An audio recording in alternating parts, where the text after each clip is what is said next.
That's what we do. We fought to survive, Oh right? yeah, I mean, yeah. no matter what.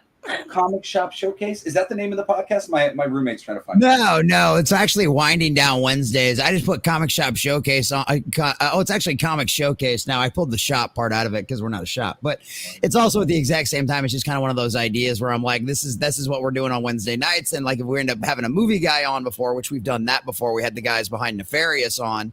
It's like it's one of those situations where then you can have that. Then we can just because we like to highlight independent stuff around here, whether it be a movie or whether it be like you make an animated or a short show or something like that on YouTube, or in this case. So a lot of the time it's easy because it's comic books and we all come from like a comic book superhero kind of nerd sphere, and so it makes it really easy for us to find those. And so more often than not, we end up highlighting comic book people. And actually, one of our guests, one of our co-hosts that won't be here tonight, Jason Sandberg, or if he will be, it won't be until later. I can't remember. But either way, like that's what he started off as a guest doing all that kind of stuff. And he's just so damn knowledgeable about comic books. I was like, you have to stay. And he wanted to come back. So that made it work out even better. So like, that's why I said I'm a common nerd, right? I'm smart enough to surround myself with people that are experts in different things. And so that's like Diesel's an expert in like Transformers and aliens. I mean, Christie's an expert in satire. And then we've got like, Tiny's our resident, representation. She's a disabled Jew. And then we've got, Jason's just like an expert on like all Isn't things. This great? This is what it's come to. We've been boiled down to our fucking, I'm depressed a lot of my life. I have had anxiety since I was a small child. And I suppose I'm non-binary. Great. Awesome. Let's all be dysfunctional together. This is my best part is we pull out those descriptions because we like throwing it back in their face. Tiny's actually here because she's a hardcore Green Lantern fan and is like a hardcore manga and like anime expert. Like she knows a lot of that shit. What's your like what run did you get into Green Lantern with? Oh, you'd have to ask her that. She's not here yet. She's probably going to be like me. Oh, I love it. She's not here yet, but she's normally on the show. She got stuck in traffic, so she's on her way. But she's a Kyle Rayner fan, and then I'm also I fucking love hates Guy Gardner with like an almighty passion. A lot of people, Guy Gardner. Well, I mean, he's meant to be hated, but Kyle Rayner. That's what I always say. A lot of people hate Kyle Rayner. I really like Kyle Rayner. I've read a lot of that run. And then I love Jeff Johns. He's one of my favorite comic book writers of all time. And his run on Green Lantern was fucking insanely good. And the work that was done alongside him from like Peter Tomasi and even like short things. Yeah, I think so. Short things by like Keith Champagne and shit. Like there was so many Patrick Gleason, the Green Lantern Corps, all the ancillary titles and shit for that. The majority of that Green Lantern run of his was incredible. See, there you go. I'm gonna have you on Comic Shop, it's Clubby's Clubhouse now on Friday nights with my buddy 32 Flavors Nick Weiser, because that's just a big comic. The entire show is just comic orientated, and a lot of the guys on there are really big nerds about all of this kind of stuff, and it's a blast. And we talk about the news, some of the good new stuff that's coming out, and we like review like old classic runs and stuff like that. We've done Spider-Man, we've done several runs on Spider-Man, we've done a bunch of cool. We did the actual Infinity Gauntlet saga, with actual Warlock. Yeah, I read that on my iPad. Warlock and everything else there and stuff like that. So yeah, I didn't have those issues. I guess I was like raised on 90s comics, but I was like more into the cards and I barely read the comics. But I got super into one book because I would read Thing's dialogue and Spider-Man's dialogue. Any character that I thought was funny, I would read what they would say, and that was about it. Because I didn't like to read, and I loved Bedrock because I thought he was really stupid on the Youngblood team, and I bought this issue of Savage Dragon because Bedrock showed up in it, and he embarrassed my character from wall to wall. Like Savage Dragon just like tore this kid an asshole the size of the Grand Canyon, and I fell in love with Savage Dragon. I was like, well, my new favorite character is the Savage Dragon. And that was the one comic book that I read forever. And then I started reading Deadpool when I started working at 7-Eleven as a kid. And it was on the stands. I heard it was funny. And then, of course, once you start reading the fucking mainstream books, there's all these ads for for the other things. Mhm. So at the time, there was the Marvel Knights promotion, and Joe Kelly, who wrote Deadpool, writing X-Men with, I think, Steven Seagal. And I was like, all right, cool, I'm in. So that was it. And I was basically off to the races. And then I spent most of my, younger life like working at comic book shops and shit so that I had a discount. And then once I decided I was going to write comic books, I would average reading 150 comic books a month between, it would be like over 100 individual issues. And then I was always reading like an important graphic novel, at least like, a couple at a time. I would be, getting something that was like, especially anything that like came out that was reprinted at that time that was like, oh, cool, this is important enough. I should read this. So like, because for me, it was about like, I saw that all I really had to do was enjoy some comics to fucking study and learn everything that was going on so I could be the best person for the job to work for them. And that was what I set myself up to be. And I got fucking frustrated by the mainstream industry so badly. My first professional work was at Marvel, and it took 2.5 years to release. And where it was supposed to be in the sync of the Marvel Comics Presents that it was in, it was like supposed to be in issue 3. Deadpool was actually on the cover because my story was in issue, because we were going to be in issue 3. And then it got pushed, and it got pushed, and it got pushed, and it got pushed. And it ended up coming out, I guess, like issue 12. And in the meantime, I got hired to do an inventory story of the Hulk. And that one, once again, same thing. It took 2.5 years for this freaking thing to come out. The funniest thing was I got hired for this like nepotism project to do this Strangeland comic book from Fangoria Comics, but I got hired because I was working for Marvel. And that came out before the fucking Marvel work came out. And I was like, I was mortified. I was like, God, this is fucking embarrassing.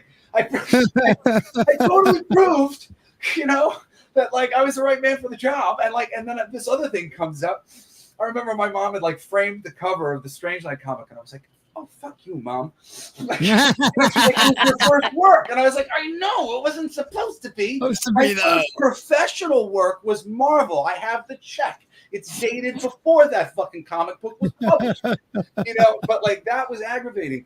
And then I ended up running into Dan DiDio at a comic convention, and Dan's a pretty cool guy. He's a fucking businessman. He has to deal with what he has to deal with, but he's a nice enough guy. And he was friends with a good friend of mine who had passed away, and he saw me with all this Marvel shit. But I, introduced myself. He's like, "What do you got?" I said, "Well, I just wrote some stuff for Marvel." And he was like, "Well, what do you come over and write for me?" So I come over there. I do a test book, a Batman book for them, and it's an inventory story.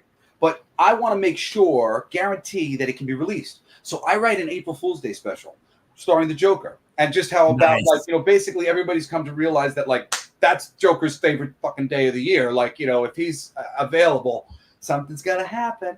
And it was funny because there was tons of parallels to like The Dark Knight Returns. When I actually saw The Dark Knight Returns, I was like, holy shit, like we're beaming into some of the same information, because it was like a whole thing of some sort of pranking people, that there were all these bombs and stuff and the bridges and whatnot. Very similar kind of bit. But it was a great fucking one shot. And the dude who drew it quickly, and he thought he was Brian Boland or something, and kicked its ass. And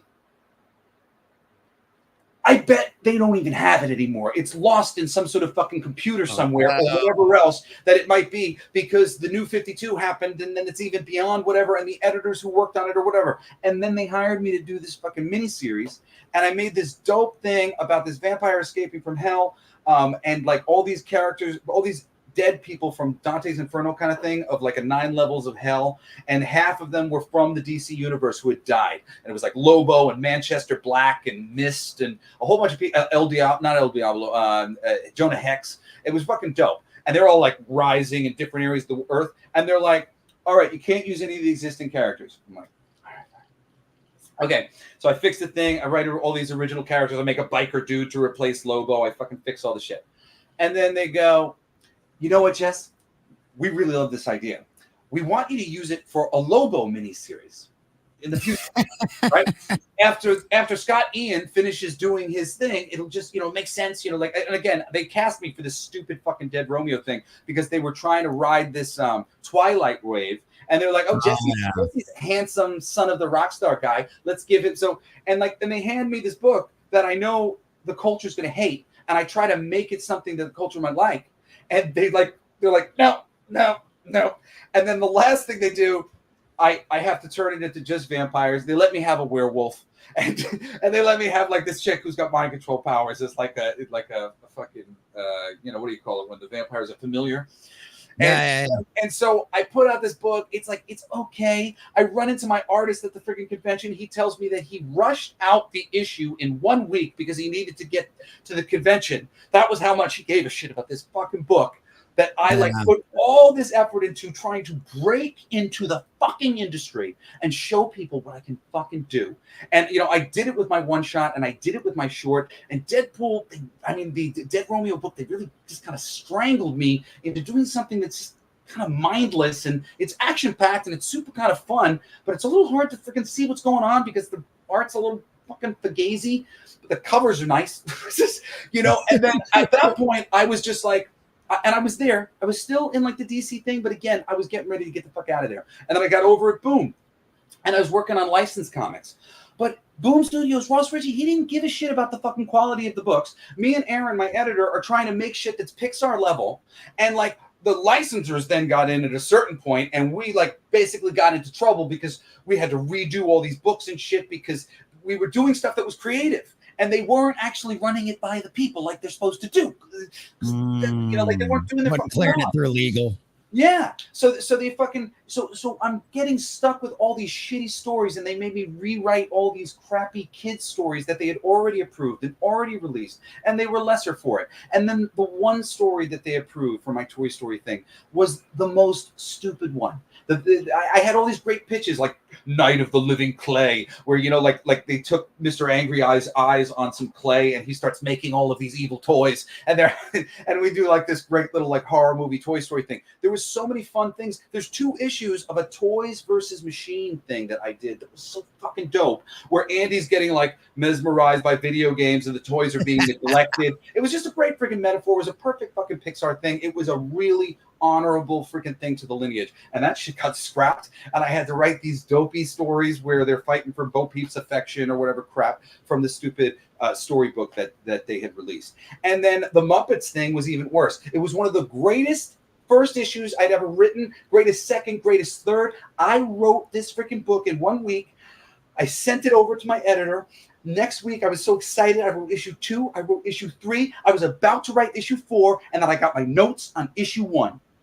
And I went, what the fuck is this? They want a joke in every panel. They want me to add whoopee cushions and rubber chickens into the backgrounds of the panels because that's funny. They're taking my splash pages and they want to break them down into a bunch of little gags. They're making this a book that is completely unreadable for a parent to a child. And a fucking Muppets fairy tale book, that is what it's for. It's a parent to a child.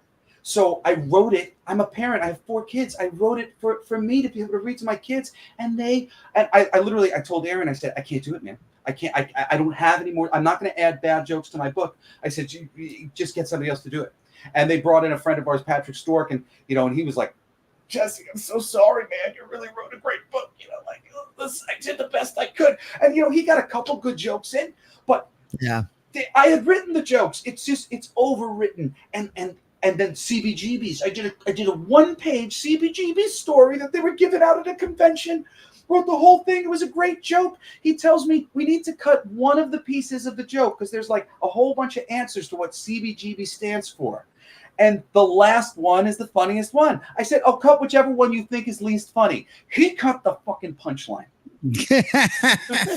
Of course they did. And I went, what is wrong with this industry? I can't do this anymore.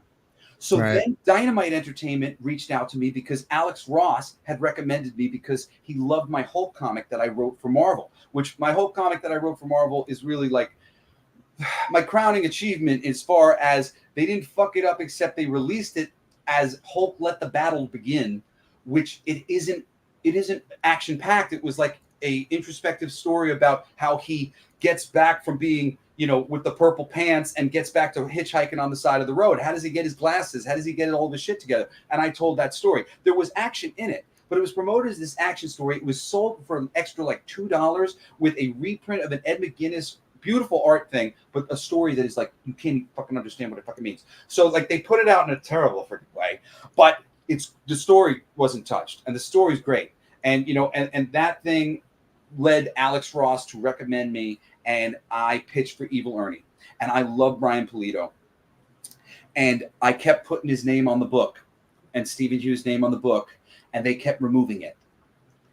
And I went to a convention, and Brian was there. And the last time I had talked to him, he basically told me that he just didn't want to be involved in the book in any way, shape, or form, because I asked him if he could send me a couple things so that I could be a little referential. And, you know, and that I had lost some of these things in a fire. And he just said, I can't be involved in it. And I was at a lunch, and I watched him not look at me, trying to avoid contact with me. And they weren't promoting the book anyway the way that I wanted to. They were promoting it the same way that they promoted everything fucking else. And I just was completely fed up with the system, and I didn't want to hurt my friend anymore. They offered to double my page rate. And I said, and I had a lot of ideas too, but I was like, I can't go to another convention where Brian Pulido's there and we can't chat. And I was finally, a few years later, I was able to talk to him, because I've known him since I was little. When they had produced a little Strangeland comic book for the Strangeland movie when it had come out and been produced, and when I was just a fan going to bother Eric Larson at his, like, you know, fan luncheons that he would do and shit. I was like fucking 16, so I've known him since forever. He used to let me leave my bag there. I love him. And so that like shattered me, and I was just like, all right, I got to go do something on my own, because this isn't working for me anymore. And then literally the last thing I'll say, like, because it's so worth it to get it off my chest. And thank you for letting me, like, even tell this story as quickly as I can. They reached out to me at DC. I had multiple opportunities. Scott Snyder was trying to get me work, and Michael Martz, who's got his own company, I forget what, Aftershock Comics now. You know, they were trying to get me work. There was a whole bunch of different pitches that were in there, and, you know, just like there was with Marvel. And I just felt like, again, I was sitting there dangling on the wire. And maybe if I hung out and sucked dick and fucking, you know, sat there long enough, something would have occurred. But at the same time, what could have occurred was the same shit that happened to Will Pfeiffer when they fucking gave him a terrible project like Amazon's Attack. And, like, it's no fault of his that it's a terrible freaking concept, terrible idea. All the basic premise is awful. You know, he's a great writer. That's a terrible, everything about that thing was not good. You know, it's not always the writer's fault. Most of the terrible ideas come from editorial. And that's just like the truth of the matter. So, you know, a long time ago now, and I started to build this company. You know, I was trying to hire Chuck Dixon 8 years ago, before I went through a divorce and 2 fires, and you know, lost my big voiceover jobs that I was doing at the time that was really paying my bills. And I was trying to invest in my future and build a company that could do something, as I'm doing right now.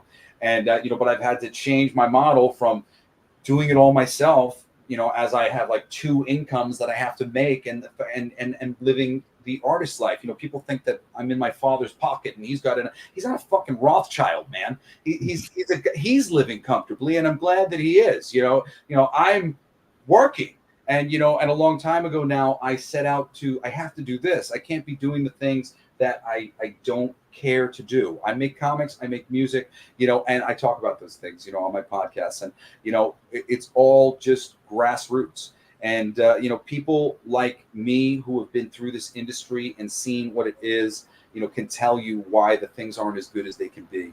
But, you know, there's a lot of wonderful artists out there, and I just can't wait to be in the position myself that I have money, that I can start to take so many of my great friends out of poverty and give them consistent good work that they have fucking ownership in, and like a stake in, and freaking treat them right and promote them, and, you know, not be afraid to lift them up, as all of these companies are afraid to lift up anybody until the audience has validated them to such a degree that they cannot deny it. Do they give anybody any credit? You know how Jeff Johns got his fucking power? He went over to Marvel and wrote the Avengers for a second, and then DC went, wait.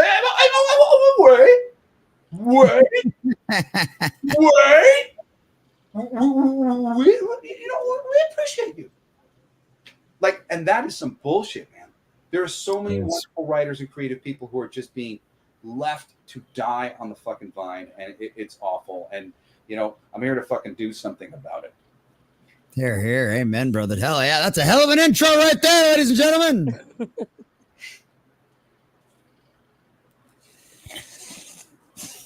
Hell yeah. Well, ladies and gentlemen, I know we've already been going for a little bit, but we're going to go ahead and give you the intro now, and then we're going to get started as per usual, because boys and girls, I think we've got some hell of some stories coming tonight. I don't even know if we're going to get into the topics we plan on getting to, and guess what? I don't think I'm going to give a fuck either. So, ladies and gentlemen, boys and girls, thank you all for being here. We're going to give you our standard intro, and then we're going to say hi to all you beautiful folks out there in the chat, and we're going to get started. Let's do this. Welcome to Winding Down Wednesdays.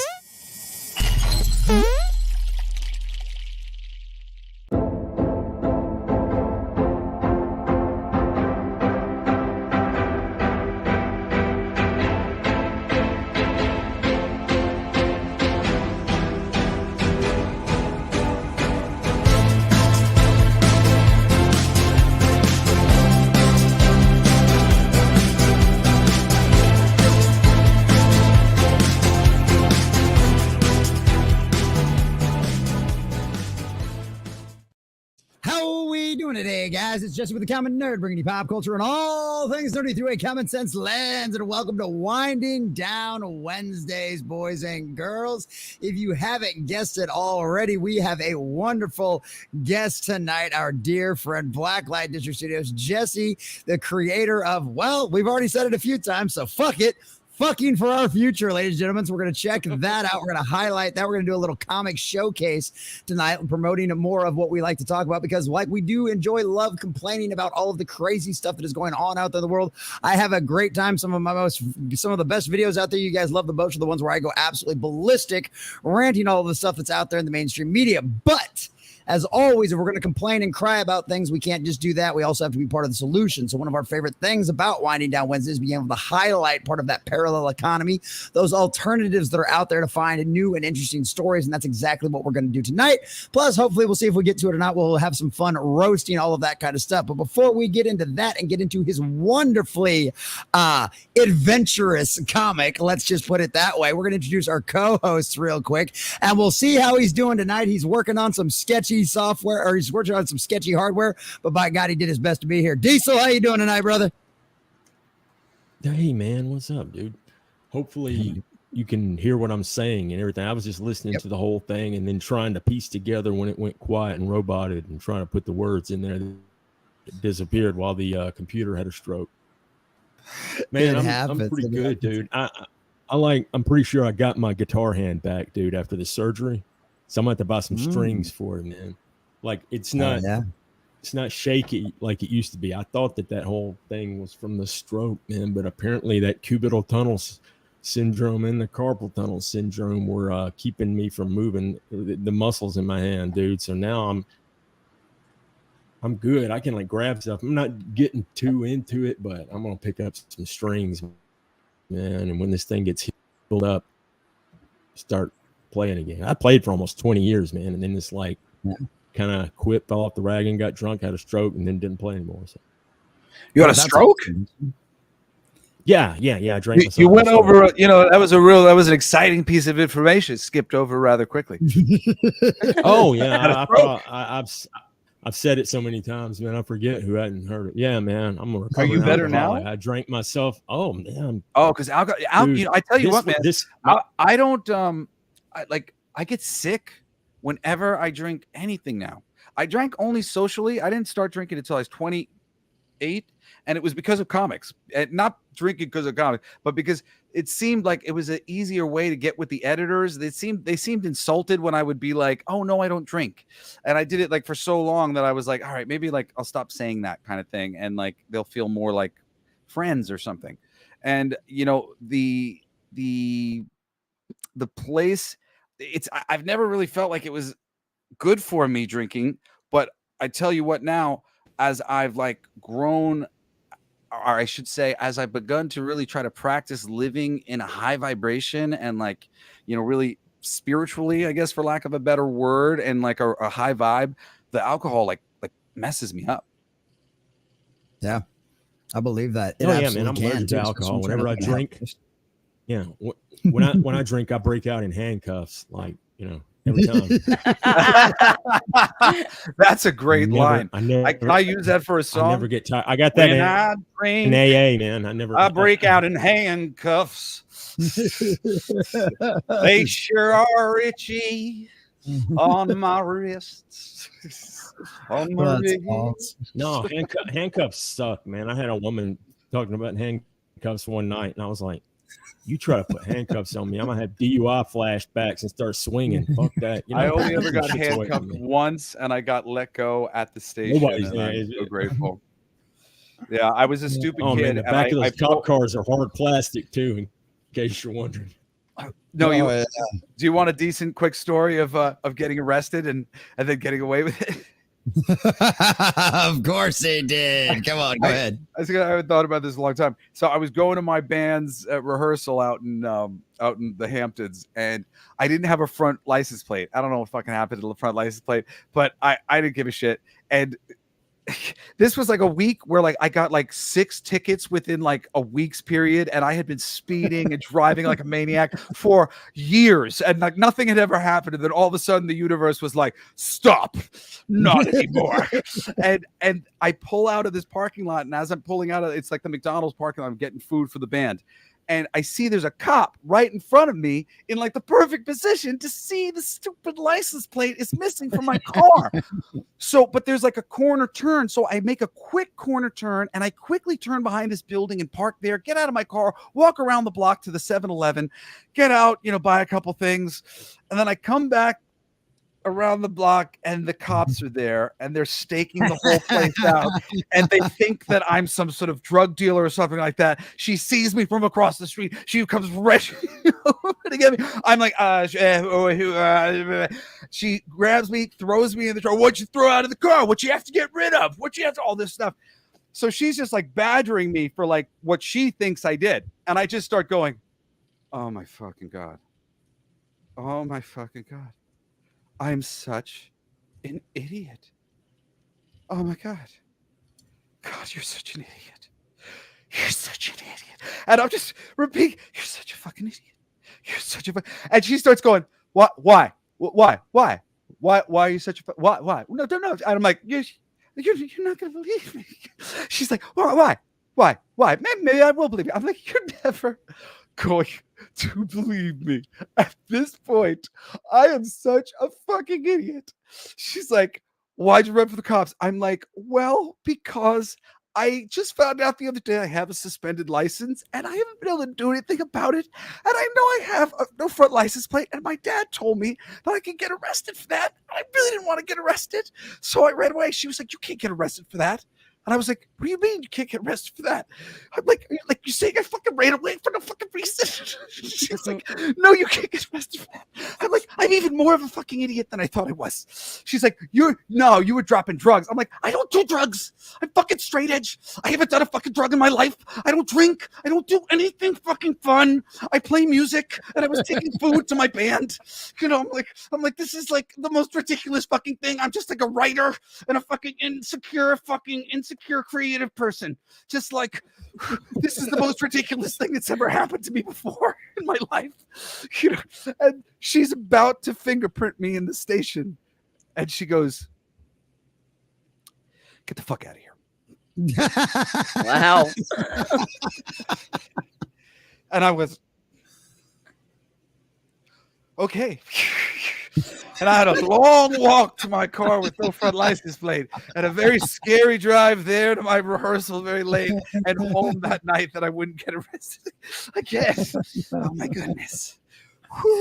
Jesus, that's a hell of a time. Holy cow. Well, speaking of a hell of a time, Christy from Flip City Magazine, the person responsible for promoting all of the wonderful degeneracy and satire that absolutely picks on both sides. You cannot help but love it. How you doing tonight, darling? I'm good. I'm just happy to I think tonight's gonna go. I get to just sit back and chill while the two Jessies get wound up and let loose. So I'm just looking forward to that tonight. Excellent. I am glad to hear it. Yeah, it's kind of pity. Yeah, it's freaking hilarious. I didn't even realize that until earlier. I was like, oh shit, we're gonna have two of us on the panel. That's a scary fucking thought. But speaking of scary thoughts, ladies and gentlemen, let's say hi to this beautiful chat out there before we get started. Parathis says, yay, got the Rumble pinged on time. Finally, yay. Yeah, Parathis, aka Lavistro, works really hard on our Discord, keeping all that stuff up and running. So I appreciate that, my friend. I appreciate that. And I don't know about this. Now I sit back and enjoy quality content. Well, you're gonna get content. I'm not promising the quality of anything, but we'll see what happens. Jimbo, another one of our fine channel supporters, says, hello, this is indeed. I know. And look at that. There he is. Black Latin District Studios. And if my mods can drop the links to his channel, please be kind enough to do that. And as always, a friendly reminder, boys and girls, this is a primarily fan-funded show out here. That's the only reason this is my full-time job, is because of all of you guys. So Streamlabs and Cash App are some of the best ways to support the channel. But there's also a bunch of links down in the description below, as well as the link to fucking for our future as well in the descriptions down below. So definitely go check all that stuff out. But all the different ways you can support the channel, whether it be the Amazon wish list or whether it be all, becoming a member, all that kind of stuff's down in the link in the description. So I do appreciate all of y'all keeping the lights on around here. You are the grease between our gears, keeping this machine running. Speaking of grease, what's up, Madhouse Retro? Another one of our fine channel subscribers over here on Rumble says, yeah, until I boomer up again, it's quality content. That is right. Flatius Assfire holding down over on the YouTube side. Good to see you. Devastator 5319. I saw your comment on Twitter too. Good to see you, buddy. Glad you made it in. And yes, boys and girls, we are live on Twitch as well. YouTube, Twitch, Twitter, of course, our home base of Rumble, and then Kick just for shits and giggles as well. Emperor Doomsday, what's going on, buddy? Good to see you, my friend. See, there you go. Fuck, now I want that comic. See, exactly. That's what we're here for. Devastator says, Blacklight District Studios, God bless your soul. Hell yeah. And Lynn Green says, popping in for a few minutes before my game night begins. Well, hail, Lynn Green. Hope you got to stick around to get to say hi to. If not, I hope you have a fun time on your game night tonight, my dear. Hope you win lots. And there's Mr. Z1. What's this? What's up, Mr. Z? Good to see you. This is like the perfect place for Jesse to be. Jesse Land. I love it. Oh, there you go. Let's see what else we got. And there you go. Jim Bone dropping the links as well. Says, I backed. How about you? So there's your Kickstarter right there. Projects. I love how the slash is boobies. Oh, thanks, Jim Bone. Thank you so much, brother. We really appreciate it, man. It's crazy. We've been like adding lots of things to the campaign. So, from like people, if like when you looked at the campaign at the beginning, the value of the all in, and it's the virgin all in and the fucking everything package, which has all the nude covers.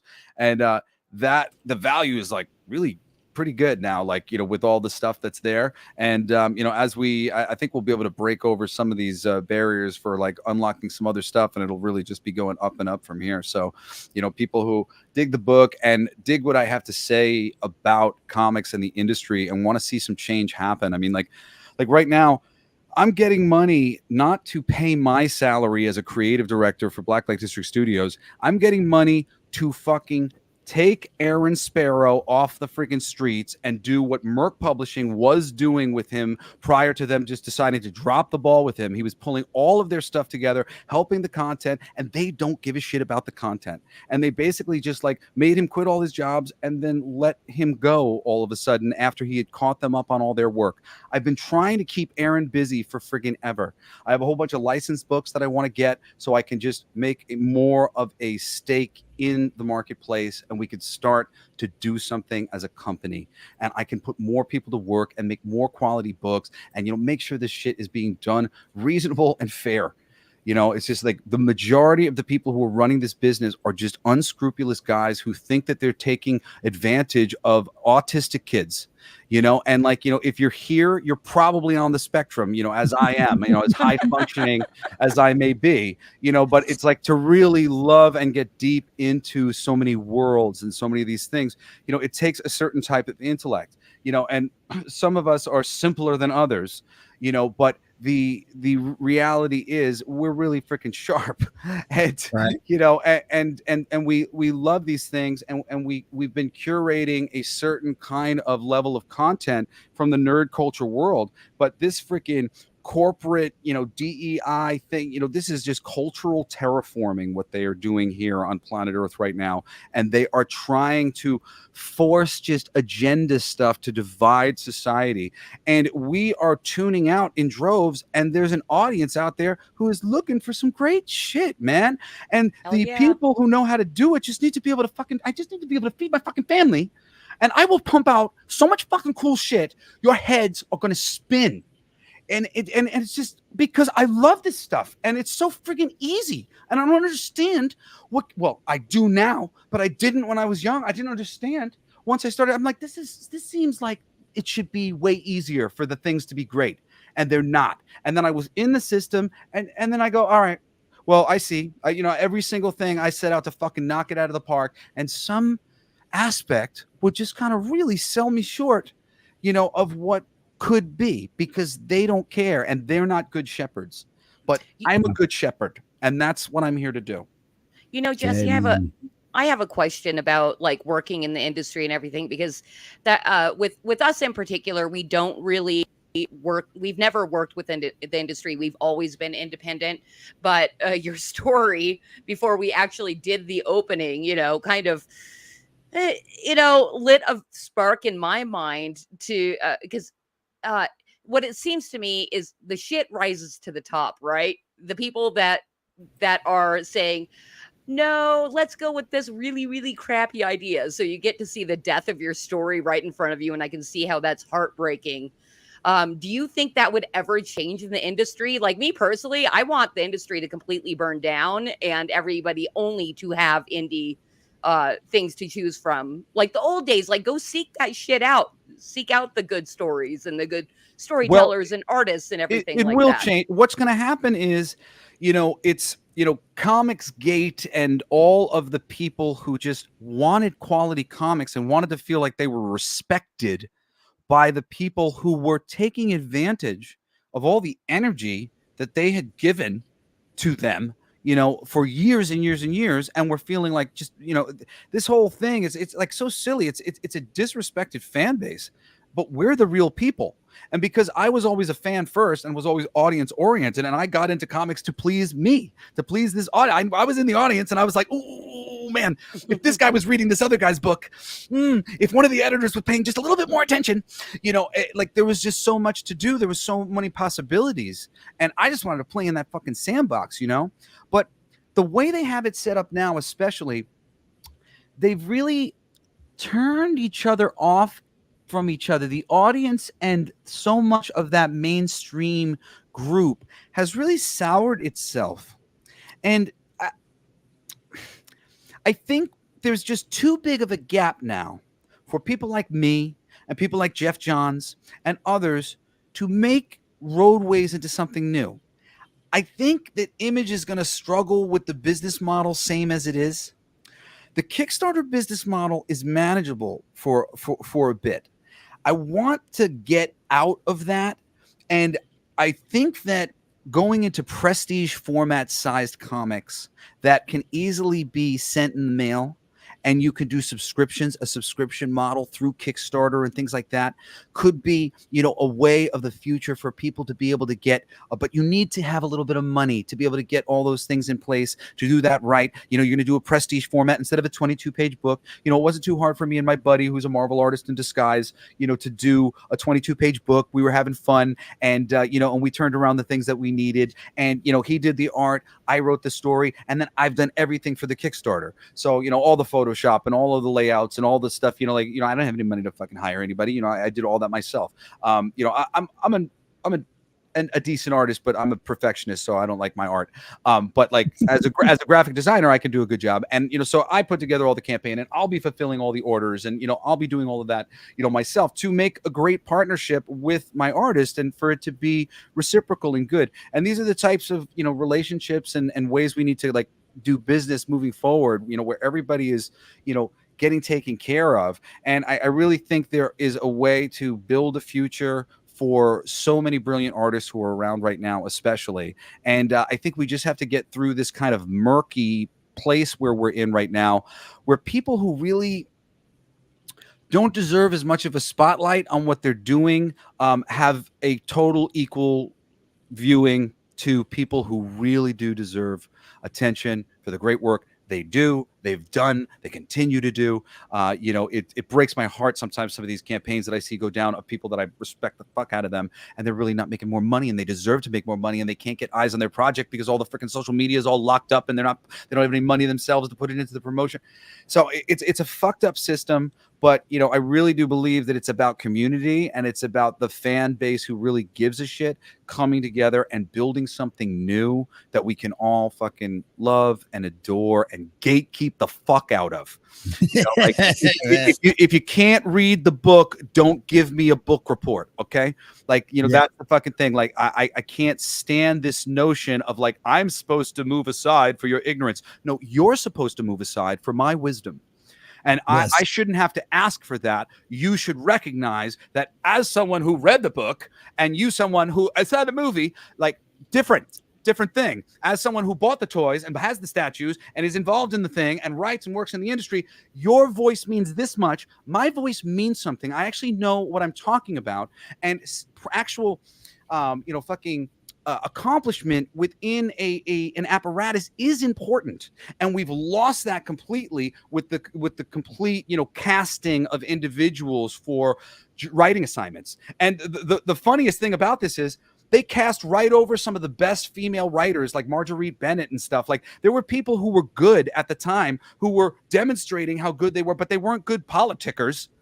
And they weren't being given these great high profile friggin' comic writing gigs. They were on like a relatively smaller book, the B Wolverine title or whatever it was. And you'd be reading her shit going, this is great. This is great. They should give her more work. But she didn't get more work.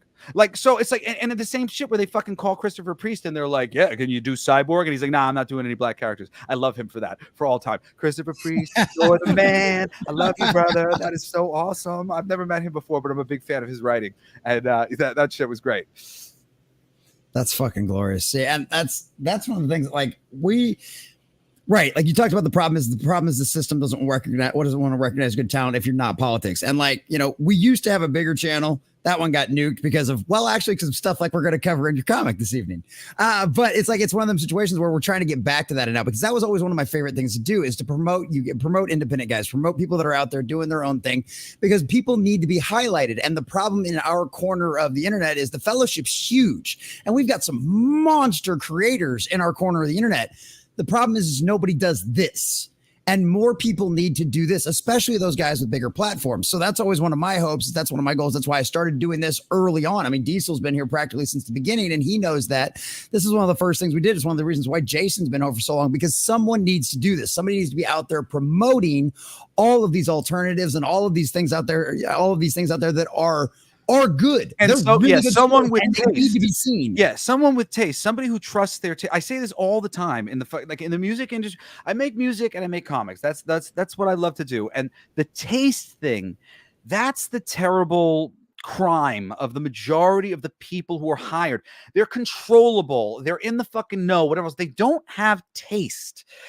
So many of the one consistent story you'll hear about record executives, I went to the show and there was a lot of kids and they were freaking out, so I signed them. Okay, good job, buddy. Yeah. But like, half the reason why there's nobody with taste is because the people with taste get fired. Yeah. The people with taste get behind somebody, and then the people with taste also get sabotaged. I watched one of my friends, who is the most fucking brilliant songwriter who I've ever met. He just has wonderful ideas coming out of his butt all the time. And I'm a brilliant songwriter myself, but he is fucking great. And they made like 3 albums for his girlfriend, who was this supermodel who has this condition where she doesn't have skin pores, and she's got like this perfect skin, and she sings like Aretha Franklin, and she's a great actress. And they were the 3 of the greatest albums I'd ever heard in my life. And then they started getting notes from the producers. And the second round, I heard the production, and it was worse. It was like way worse. It was so good. And then it was not so good. And then I heard a third round of notes, and it was dog shit. Everything that was good about it was bad. And I was trying to kind of guide him, but I'm younger than him, so he kind of like viewed me as like a younger brother kind of thing. And he had taught me a lot of things, but I was sensing he was being like manipulated. And I realized, and I saw, and he realized and saw, if he had succeeded, he would have been the single most powerful man in the music industry. And there are a lot of people in Hollywood and in the music industry who don't want that to happen. And they fucking sabotaged my friend. And he, like, I mean, literally went insane for a little while and was gone. I haven't seen him in so long. I love him. He's so brilliant. And I mean, like, this is what happens to brilliant people. It's awful. It's really like, it's so unfortunate. Well, and that's one of the things we've seen, like, because obviously I cover a lot more of like the Hollywood stuff and things like that. But that's one of the things that we've seen happen time and time again is these marketing people, these executives, these quote unquote editors, which it's kind of like I'm an aircraft mechanic by trade. Well, like that's what I did in the Air Force and stuff like that. And it's like, well, my argument always was if you're going to be an engineer for aircraft maintenance, you need to have done aircraft maintenance at some point. You know what I mean? It's the same kind of thing. You have these people in things that have never done the job. And the problem is like now you have everybody, all these corporations want to get so big. So instead of hiring a marketing firm to sell your new thing, well, then they internalize it all, right? Well, now the problem is marketing is making decisions for creatives. Instead of the other way around. That's not how this was ever supposed to work. I'm supposed to be a creative. I create something. I hire you to market my shit so people buy it, not the other way around. Now it's become completely and flipped 180. Now marketing is making decisions for creatives, and that's failing absolutely miserable. They have no talent left. Yeah, you're inspiring me to say something about tone. Comic books used to have a really consistent tone. When a comic book changed its tone, like a best example that I can pull out of my ass right now is something like, X-Force, when they switched over with the Peter Milligan, change up, and it was all like really abstract art and a total different vibe. They did a similar thing with Thunderbolts or whatever. It was like, we're changing the tone and we're going to see if this tone works. Now, the creative people that they have there are tone deaf. They haven't studied the tone. They don't know what the tone's supposed to be. So they're just creating whatever tone comes to mind for them, which is generally seems to be this kind of wishy-washy, comics are for kids, right? But I'm going to inject like a little bit more sex in it than I think I need to. And it's like childish and weird, and it's about milkshakes and how much she's eating or they're eating and their boyfriends. And it's like become more like a soap opera, and it has no bearing on the tone of yesterday. So a good writer that has studied what's come, and they come in, they build on the tone in one way or another. They either keep the tone going and tell new stories in the same tone, inverse the tone to the extreme this way, that way, make a curve adjacent to the tone that had been before. That these are the types of things that you can do when you're paying attention to the thing. That experience is rich for the audience. When they read a writer and this writer comes in, there was a very simple tone change that Christopher Priest pulled off brilliantly when he took over Deadpool as the only great writer on Deadpool at the time. I haven't read at a certain degree. I got so pissed off about the writing on Deadpool after Joe Kelly and after Christopher Priest. But in the first issue of Christopher Priest's book, there's a picture of fucking Deadpool walking to the garbage with a garbage bag that says all of Joe Kelly's great ideas. And he throws them away. And that is a fucking tone shift heard round the world for a comedy book that you can follow along with and enjoy what he's doing. But then the people who came afterwards, they never succeeded. And Christopher Priest kind of fucked it up for everybody because he just did this crazy tone shift. And then people didn't just go back to the Joe Kelly way, which is really what they probably should have done. And they tried to do their own things, and none of their own things really worked. Even good people, good creators, Amanda Connor, like she's a decent writer, but like her, and Jimmy Palmiotti is a decent writer, but everybody just could not get the tone thing, and that is like rampant. This murdered tone where nothing is really based on anything. There's no cohesion, and that I think really is leading to the audience just completely going, well, fuck it then. Yeah. Well, and it's funny you say that too, because you talk about how we always talk about is it's like it would be a dream if like the fans were in charge of things, right? But as a good writer, you don't necessarily have to be a fan of something in order to understand it and be able to write that same way. And your Star Trek shirt reminds me of that, because one of the stories I'd always heard was the guy that was in charge of Next Generation had never watched an episode of the original series in his entire day in his life. But before he started working on the series, for like 3 weeks beforehand, he binge watched every single episode, right? Like you fucking do. Exactly. You know how many times I have You studied the research. fucking 7 sins?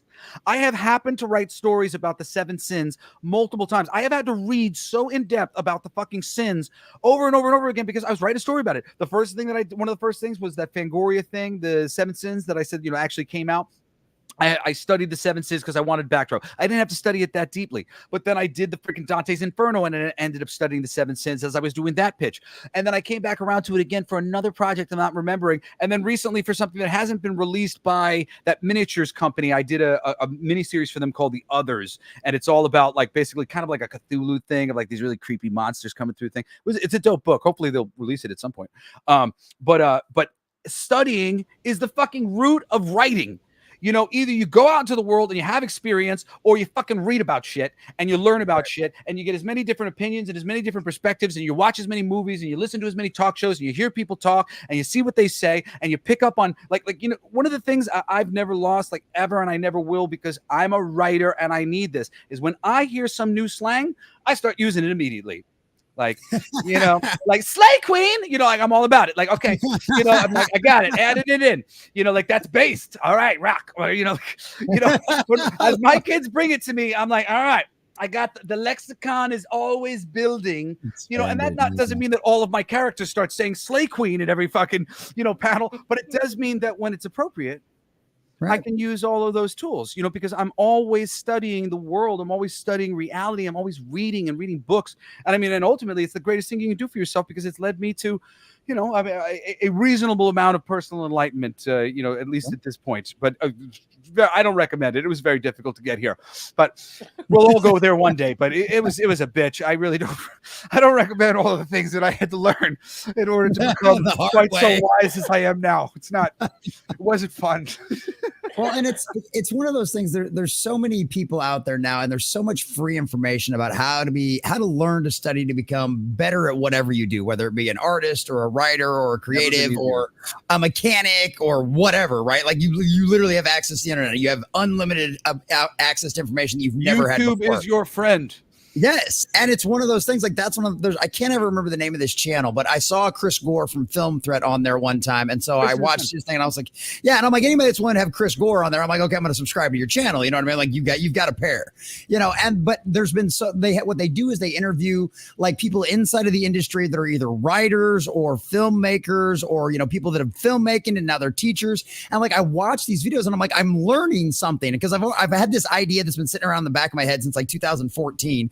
And I just keep playing with it every once in a while. And I'm watching this video and this guy's explaining like, how do you set up a story? How do you introduce your character? What's the first thing you should know? Like, he's like, they asked him essentially like, how do you introduce like how long do you wait before you introduce like who a character really is inside of a movie? And he's like, if you don't do it within the first scene, you need to do it within the first 5 minutes. You need to know your character's motivations. You need to know X, Y, and Z about them, like from like that first scene. And like, I instantly had like these pictures in my mind just explode. And I'm like, I had to pause the video because I'm like, I got to write this shit down before I lose it because I'm like, that makes total sense. That's how you set it up right from the get-go. And I'm like, I love that. And I'm like, and there's so much you can learn from all of these people that have done this stuff for long. If these people would just shut up, put their egos aside and listen to the people that have been doing this shit forever. Yeah. If I could make a recommendation, and I recommend this to pros all the time, there is a book called Wired for Story. And it will turn your mind backwards in terms of the way you think about making things. Like that brief description that you had of like, when do I, like you're thinking about it all wrong, buddy. Really what it all comes down to is there is a character. They want something. They are working to get it. The harder they struggle, the more the audience wants them to get it. If you make them struggle hard enough, your audience will demand, as no matter how unlikely it might be that they get a happy ending, that you give them one. And if you don't, they will be severely dissatisfied with you as an author. That is the game. It is just about a being. Doesn't matter if they're human, doesn't matter what color they are, doesn't matter if they're a girl or a boy. The reason why so many of these female characters don't work and all the shit that they're doing is they won't put them through anything. If they don't get to be put through anything, they're being done a great dishonor. The women aren't being given the opportunity to be as strong as the men. They're already perfect. We don't sympathize with them. We don't connect to their experience. You know, the best kind of representation for women is one where we are empathetic to what they're going through. And in order to get that out of an audience, you have to empathize with them. You have to put them through something, and they have to want something, and wanting something means something. And I talked about this the other day because I just think it's such a great example, because it's such a sort of like superfluous want that the lead character Luffy in One Piece has. He wants to be the pirate king. You know, what does it mean? It means fucking nothing to the audience, really, but it means something to him. And we like him, and he is working to get it. He is always working to get it. He's putting together his team. Why do you like that show? Because Luffy is fucking hustling for what he wants, even though you're not even sure exactly what it is he wants. He wants to be the captain of the pirates. Isn't that a bad thing? You seem like a nice guy. Like it's all sort of confused and not like as direct to an audience of a desire, like I want rock stardom or some bullshit that somebody might have. But it's enough. And it's enough that the character's busting his ass to get it, that we're on board and we're like, give us more of this Luffy asshole trying to be a pirate king. You know, super fun. I want to see him go through it. You know, that's it. That's writing. Yeah. Well, and that's what I mean. That's a great example to bring up too, because that is one of those things that will hook you right from the beginning. And I was the same way with I've been getting into Black Clover, and Black Clover is like that. You've got a very similar character who's just like known from day one. Essentially, as soon as he figured out what the Wizard King was, he was like, "That's what I'm going to be, and that's what I'm going to do." And like he busts his ass from day one, nonstop. And you see him put in the effort, and you see him put in the work, and you see him overcome. You know, he reaches. You know, he pushes past his limits. You know, and it's like you see that and you're with him the entire time for it, and it's fucking great. And there's just that, you're right, what they're talking, that's one of the things. And Diesel's a huge Alien fanatic, so we always and a Terminator fan too, so we always bring up Sarah Connor. And we always bring Alien franchise is awesome, though it's been through so much now at this point. Oh god, yeah, I don't know what it is anymore. I don't, those more recent movies, I just sort of like, I kind of just found them so unnecessary. They just like, I don't feel like I want to study this or think about this anymore. Yeah. The solutions to the questions were not necessarily satisfying. No, but that's the thing about those characters from those movies, though, is you're right, they're relatable because they go through shit. They go through hell. Sarah Connor goes through hell through 2 movies. Yeah. Yeah, Ripley goes through hell over a period of time. I mean, like, her hell is real. They shortchange the women so bad. It's like, for me, whenever I see it, I'm just like, this is fucking sexist, man. Yeah. Put the girl through the thing. And you don't necessarily have to like bust up your character's face when it's a girl all the time, but you can make them struggle in all sorts of ways. And there's just so many conveniences that they'll just put up for the girls now in order to present Black girl magic. Yeah, God, it's like I say it all the time on my show. You know, it's not about the DEI. It's about the unnatural pattern that is easy to recognize. Right. And there used to be an unnatural pattern before, and it was like they're all white guys, and they were, and that was an unnatural pattern. And correcting that was a good idea, but it did start to get corrected at a certain point, and then it corrected itself, and then it fucking went. Yeah.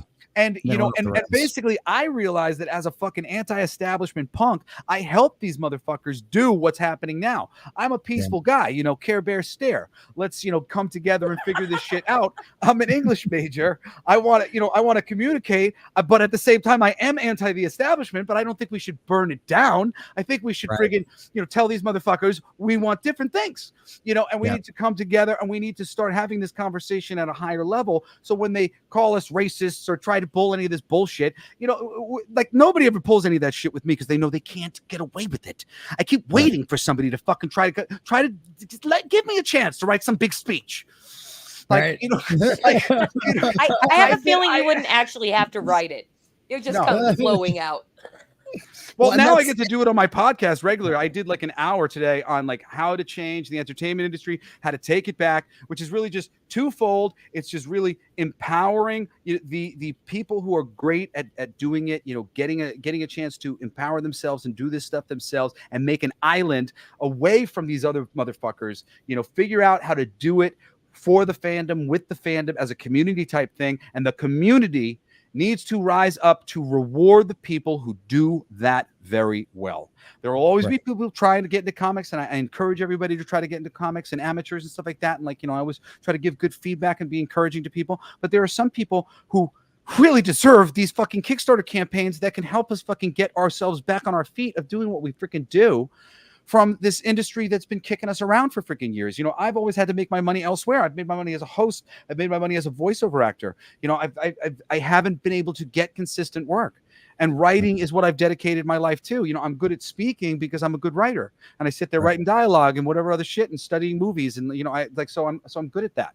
And I sing, so that doesn't hurt either. But my pursuits have always really been diminishing returns for me, and even music, because they always want to turn me into Bon Jovi, and I'm a punk, and I'm just like, nah, that's not me. I don't I'm not writing love songs for the rest of my life. I'm about personal empowerment. I'm like a badass fucking Tony Robbins, on a microphone. Just somebody who wants to prop you up and help you go through the shit that happens in life, and say a couple things that maybe you haven't heard before about how it can be, because this freaking world is hard, and sometimes it feels like you're alone in all of it, and a lot of times you are very much alone in it. So for me, it's about communication with an audience, and loving the audience the way I felt loved by Jim Henson when I fell in love with the Muppet Show as a child, and the way I felt loved by Star Trek when I would watch different episodes. There's a great episode of Next Generation where they're studying that race of people, and they're about to tell them about there's a greater galaxy out there, guys. And when they finally go to talk to them, they find out, oh yeah, we used to explore the galaxy, but we realized that was like, whatever, we're happy here. It's about us. It's about our family. It's about us having a nice time, having a nice community. I pick comics. I could have picked movies, but I'm not a superficial person. I don't give a shit about actors and all this other shit. I like craftsmen. I like toys. I like sculptors. I like artists. So I pick comics. A lot of the people who are in the industry, and this is why so much of the industry has run away with Hollywood, they feel small. They pick comics because they felt small. And when the industry came in and went, hey, we're big and we like you now, they were like, oh yeah, you like me now? And they just kind of became succophants. And I forgive them for that, because it's a smallness that is affecting them in an interesting way, that's making them go along with a lot of things that are egregious to me as somebody who is a fan, and as somebody who felt like most of these people did care on some level about the audience. And it just seems to me so much more now that they care more about impressing their friends and stuff like that. And, with a book like this, in theory, I have burned every bridge in town. I will never be hired by Marvel again. This is why my artist is hiding his name. I'm putting my fucking name behind it. And actually, Fucking for Our Future is like the most innocent comic book you will ever read. I actually think that it's a good idea to recommend it to people who have had sexual trauma, because it's a book with no desire built into it. It's a completely sort of like asexed depiction of sex. It's 1,000 years from a split between men and women. And the men basically went celibate, got really smart, busted open their genetic code, turned themselves into Bigfoots, with each generation's penis growing a little bit larger than the next to eliminate penis envy.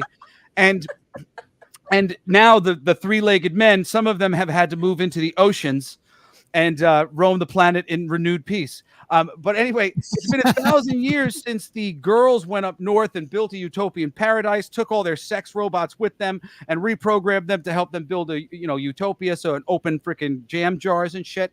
And now the girls are living, now the girls are living a wonderful life, but their cloning machines stopped working. So they have to build this power armor to send someone out into the wilderness and get sperm samples so they can, bring forward the human race.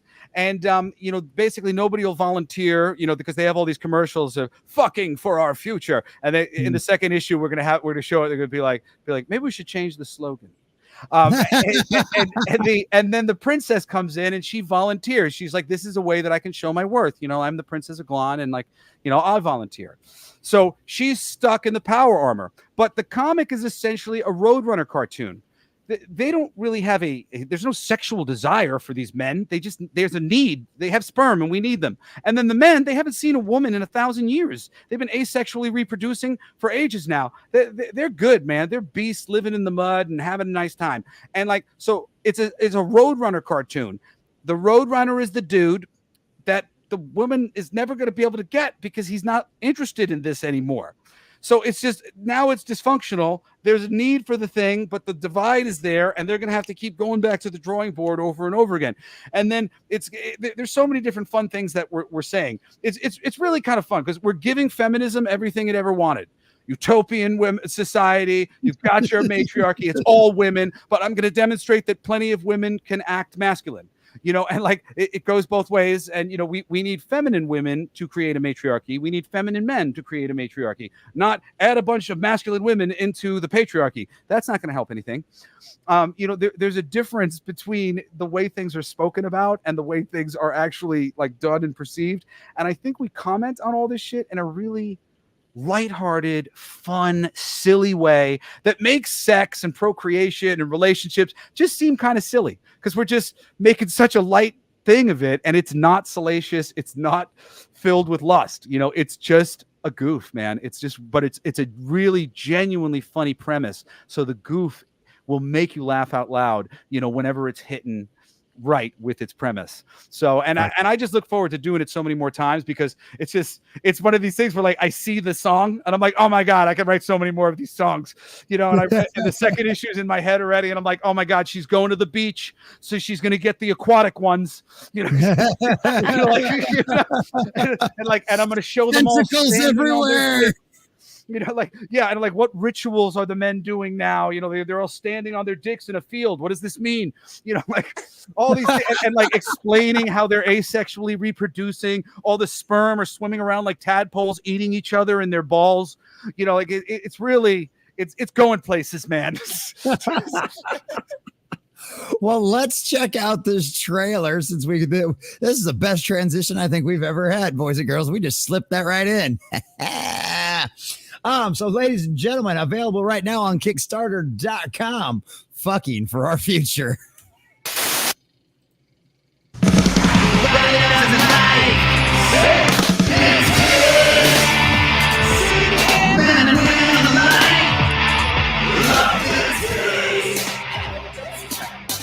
Boys, girls, and babies, love the titties. Jumping in them right. You love the titties. Who doesn't? You love the titties. Love the titties. I love the titties. I love the titties. I love the titties. We want you. For our future. Sign up for notifications now on Kickstarter. You love it. Only from Blacklight District Studios.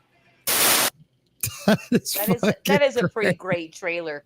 You know, when I had watched this earlier, Jesse, when you had sent the link to the campaign, of course, I like to check out everybody's trailers, and I was like, oh, there's like kind of an original song to this and everything. So I'm assuming other Jesse, secondary Jesse, that you did the song now. Knowing that I you're did produce the song with my bass player Andre Padre Holmes as a jingle. I actually wrote, so there's another part to it. There's a bridge, and the bridge is my favorite part. It goes, let's hear it. Bip, bip, bip, bip, bip, for small titties, did, wonderful, did, in their own way, did, 3 cheers, hip, hip, hooray, for small titties, did, don't let our love of big titties ruin your day.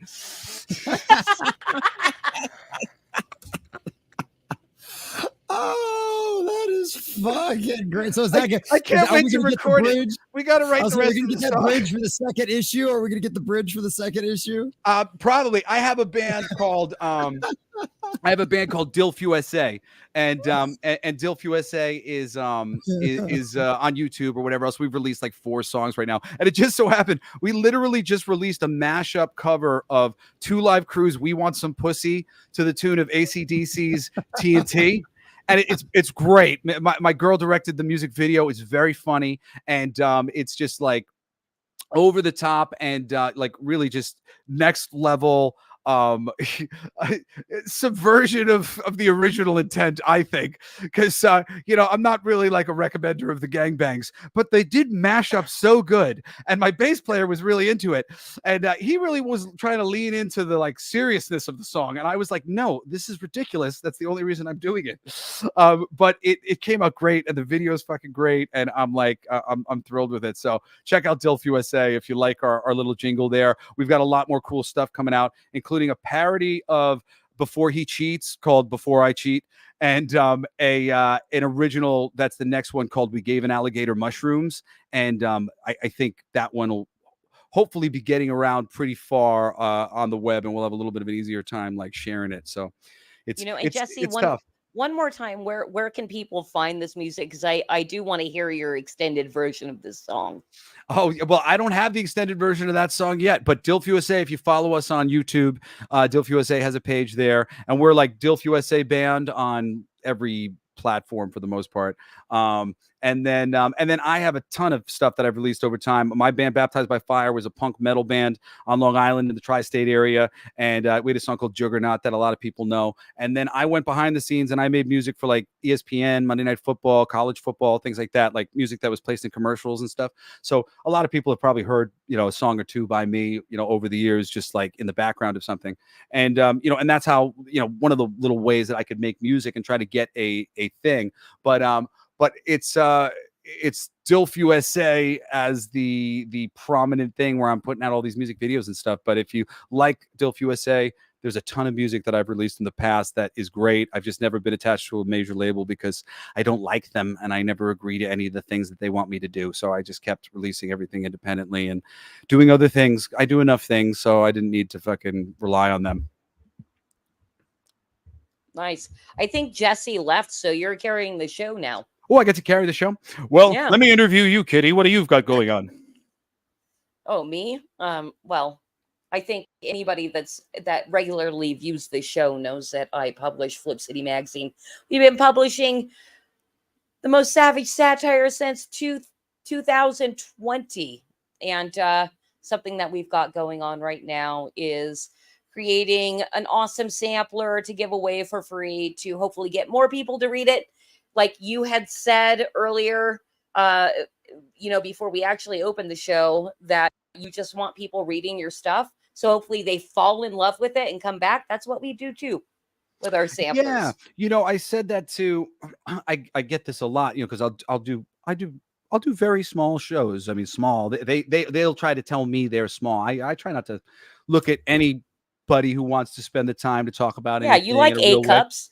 Yeah, like anybody hooray. who cares, like I care, and I think deeply about the thing. So I appreciate that they're putting time into the thing and they want to talk to me or whatever. So I never think about it. And when it's said to me a few times of like, thanks for coming on this show, especially because I do have friends on like, bigger YouTube channels, but they're not comic readers per se. There are comic book readers in the audience, and you can usually get some people on there, but so much of the audience is coming together in various ways, in a community. And that's always who I wanted to be connected with.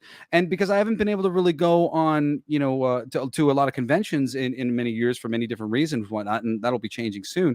But, the podcast and going on other people's podcasts and other people's YouTube channels, so I can communicate with the people who I actually give a shit about. I really think we're the tastemakers and we should be listened to and respected. And I do like that you have mentioned several times now being the tastemakers and the people that are gathering up the people that have the actual talent and shining a spotlight on them and everything. What is so is your podcast basically about bringing on your friends that you believe have a lot of talent and are the tastemakers and talking No, to them? I do. Or is it open to everybody? What's the deal? On with your Monday nights, I podcast? do a show called All Your Favorite Bands Suck, which is just a profile of all my favorite bands. And it's a range of bands, but I just one band and I say, start with this album, start with these songs. They're really great. You know, I got into them like this, you know, but like, let me get you into them kind of thing, which has been growing. My two shows, my Geek Culture show and my music show get like, I think we just like cross like 1 million downloads a month, but I make like, what is it, 3 shows a week. So, you know, it's like, so there's a lot out, you know, but hundreds of thousands of people have been listening. So I've been growing an audience, but you really need a big audience before it starts to affect a Kickstarter campaign or any of these things to really have like, you know, I'm just starting to get advertisers, just starting to build that thing up. So it's like a building bit, but that's what I do for that show. And then for the Geek Culture show on Wednesdays, I basically comment on the industry or gush about something that I really love a lot. You know, I'll do a profile on Masters of the Universe and, you know, what people who don't get Masters of the Universe don't appreciate about like sort of the ideation of it and the different artists who design so many of these toys and sort of like the behind the scenes that make it very interesting and things like that, or the Disney Afternoon and all the different animated shows there that you should watch because they still hold up, whether it's DuckTales and Darkwing Duck and, you know, so like stuff like that, things that I fucking love like a lot and then I want to talk about for an hour, I'll focus on, or I will dismantle the industry for an hour basically for all the things they're doing wrong. And I really finally started just calling a spade and calling it out for just an agenda-driven political thing of them trying to control the world. So that's my Wednesday show. And then Saturdays, I do a little show where I just focus on a TV show or a movie that I fucking love that I think is awesome. It's just coolest pick. Like, I don't like critique anything. I just go, this is great. Watch it. You know, I mean, like I'll critique things a little bit, but like, you know, largely I'm not trying to fucking sit here telling you why shit sucks.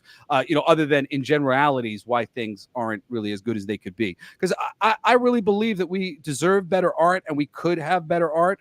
So really, that's my show. But then I just started a new podcast that I think is just been hitting this past like week or two called Everything They Don't Want You to Know.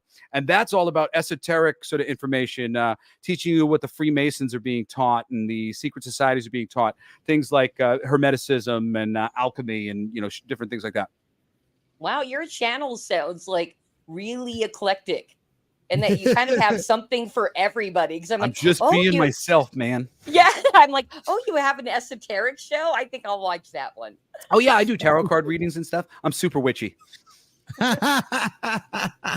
We do a Bible study I'm on super Sundays at 2 p.m. Oh, cool. Oh, yeah?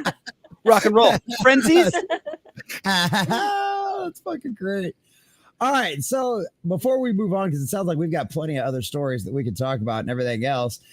So what's some of the stuff that we've got here as far as you already gave us a really good example of the backstory and why the world exists the way it is, and that all makes sense for it and everything else. So what are some of the big packages as far as like the campaigns and like what are some of the different stuff you guys are offering? Because I know you said a lot of that stuff. Well, I think there's still a few left of the early boob special, which we only had 69 of, but I think there's a few left, you know, so, and those ones are a really good deal on all the expanding boob covers. So, you know, the coolest bit of like, you know, me subverting the genre is there's actually no female nudity in the book. There's only male nudity.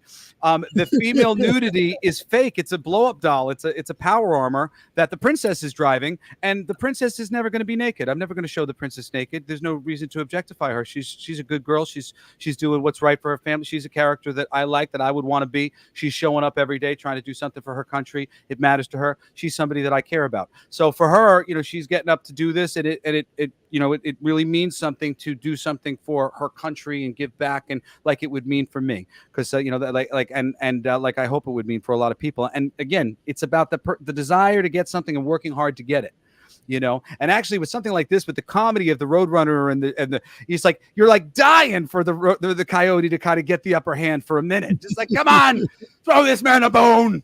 Let him get the Roadrunner's cousin, you know, like something. Yeah, you know, but like, you know, and that, like, it just turns into the long P as well. So the big requirement that I had with the covers as well was they all had to be funny. So all the nude covers and all the covers in general, they're all funny. The main cover A and the covers that you get in the early boob special are all the expanding boob covers. So it's cover A, and then it's cover C, which is the first nude one. Yeah, the first nude one's cover C, and then it's cover D, cover double D, and cover triple D. And if we make it to 50K, there's cover quadruple D.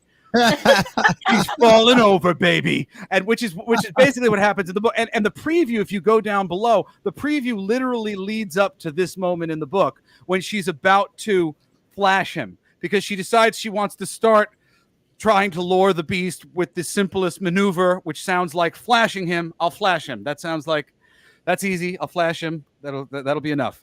So it's very, very fun and funny. And, I love my characters, and, and I honor, just the ideas of everything and what comes out in the ideas, I shouldn't say the idea so much, the premise, whatever your premise may be, the more you can honor it and the more richly you can honor it, that's what builds a world. It's the whole premise behind the freaking creation of the rings and the, all the deep idea that went into why this thing would exist in the first place. Why would a book like this exist in the first place? Why would somebody need to be fucking for our future? If I simply honor that premise of, and the premise is in the title. You talk about what's one of the best things that you can do for yourself. We're not doing better because I can only get so many eyes on the book, because I can only spend so much money on the advertising, and I can only go on so many shows and get so many eyes. I'm doing the best that I fucking can, but it's not because of what we're doing. Fucking for our future is a log line in your title. It essentially tells you what the book is, right in 4 words. Those are the types of things that you need to do. I don't mean to shit talk Eric July, because I like him fine. I think it's great, what he's been able to do. I'm glad that there's, some excitement in comics and all these things. But artistically, as somebody who makes comics and really likes to see comics made at a very high level, I've been very disappointed in so many of the choices and the titles in particular. Something like Isom. I'd seen him in an interview and somebody said, "What does the title mean?" And he said, "Read the book." And I was like, "Oh, that's not a good answer." And I Batman gets you there. Spider-Man gets you there. The Fantastic Four gets you there, and a picture. There's a reason why certain titles are as analogous with the actual content of the thing as they are. It's easy for the audience to understand and get behind. And what is the audience really looking for? Looking for people who want something, trying to get it, and that's it. So if you can make all of that stuff into your title, where you can just have a premise that's obvious. And then if you can if you can sell an audience a good premise, something like Florida Man, that was a great one. I love Florida. What a great idea that was, Florida Man. As soon as I saw them, Florida Man, he's Florida Man. That's funny. I couldn't buy the book at the time. I shared it because I was like, that's great. Going back a little bit further, I remember the book was called something like High Moon, and it was a werewolf comic book, Western werewolves. Great. High Moon. 2 words, and you can kind of guess what this premise is here. Something like that is evocative. And ultimately, on some level, no matter what you call your freaking movie, if it's Blue Velvet, you're going to have to boil down what the shit is to the person that you're pitching it to, or even if it's just an artist or your collaborators or whatever. But somewhere in that pitch is probably something that's actually more concise and more interesting. And sometimes there's really interesting ways to say that. The book should be called Procreating for Our Future. But, that's not as punchy. Yeah. That is very true. Or alliterative. Yeah. Right. Well, and you had mentioned that you're subverting the genre. Is that what you said? Yeah, absolutely. Okay. Can you just explain exactly what that means a little bit more? Well, in general, most of these books are made rather cheaply because they're trying to take advantage of boys' hormones, and and it's just this little discreet thing they're buying. They're little nasty comics. I've watched all of these comic book companies. The majority of them, they don't care about the content because they're taking advantage of a market. These boys want some nudie books. They're giving it to them. They spend a lot of money on the covers. They don't spend anything on the insides of the books. The books have no quality. They're not good stories, really.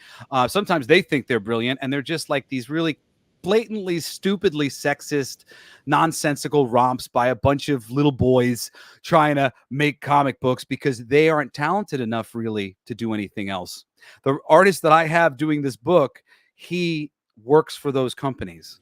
We're doing this because we're tired of people who have no talent making a shitload of money in this genre off of people who are largely not necessarily paying attention to all the quality and being taken advantage of by these unscrupulous businessmen who are going to become the new comic book business if we do not take over. So Dude, for I me, fucking love it. thank I really you. love it. And that's the thing too. I'm going to have to look more closely at your campaign because of course, when I'm looking at it, that's exactly what I'm thinking your project is. I'm like, oh, he's doing that thing. Well, and it's funny and because obviously it's not. Go ahead, Jesse. Well, Dan, that's what I was gonna say too. Because initially when I saw this, I was like, "Oh shit!" And like I even said it to you guys, and I was like, "This might be a mistake. I'm not sure. This might get us in trouble."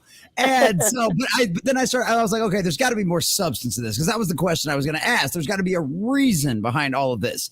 And so I read the example pages in here, and I'm like, okay, this all makes sense. The way the robot's talking to her and everything they're doing. I'm like, okay, there is like a legitimate reason behind all of this. This isn't just a boob comic.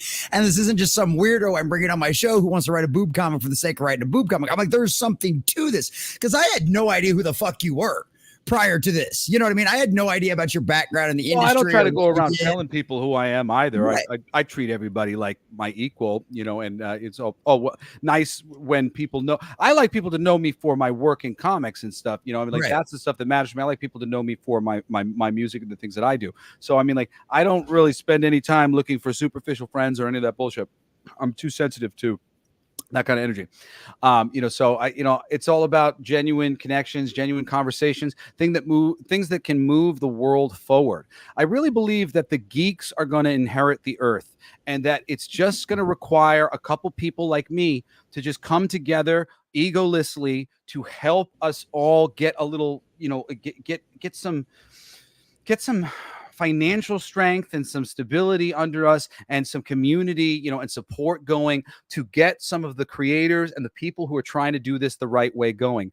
There's a company that's doing the Fund My Comics thing. And I said this on the other cast, and I don't mean to be a jerk to Luke, but I was a little disappointed. I put my book on there for just a month or whatever. And if I was running a company like that, I would be looking at every campaign that came in and anything that was really, truly great. I would be trumpeting it up as big as I could. I would be promoting it and doing everything I could to help it. And I don't know if he decided not to do that because it's fucking for our future. And maybe that is, and maybe I can forgive him for that. They censored us. I had to censor more things on their website as well. We've been shadow banned on Indiegogo. We got censored on, I like saying that anyway. Shadow banned on Indiegogo, censored on Fund My Comics, and it's a perfect promo. Yeah, it's great. I love it. Yeah, exactly. I'm like, give me more power, you assholes.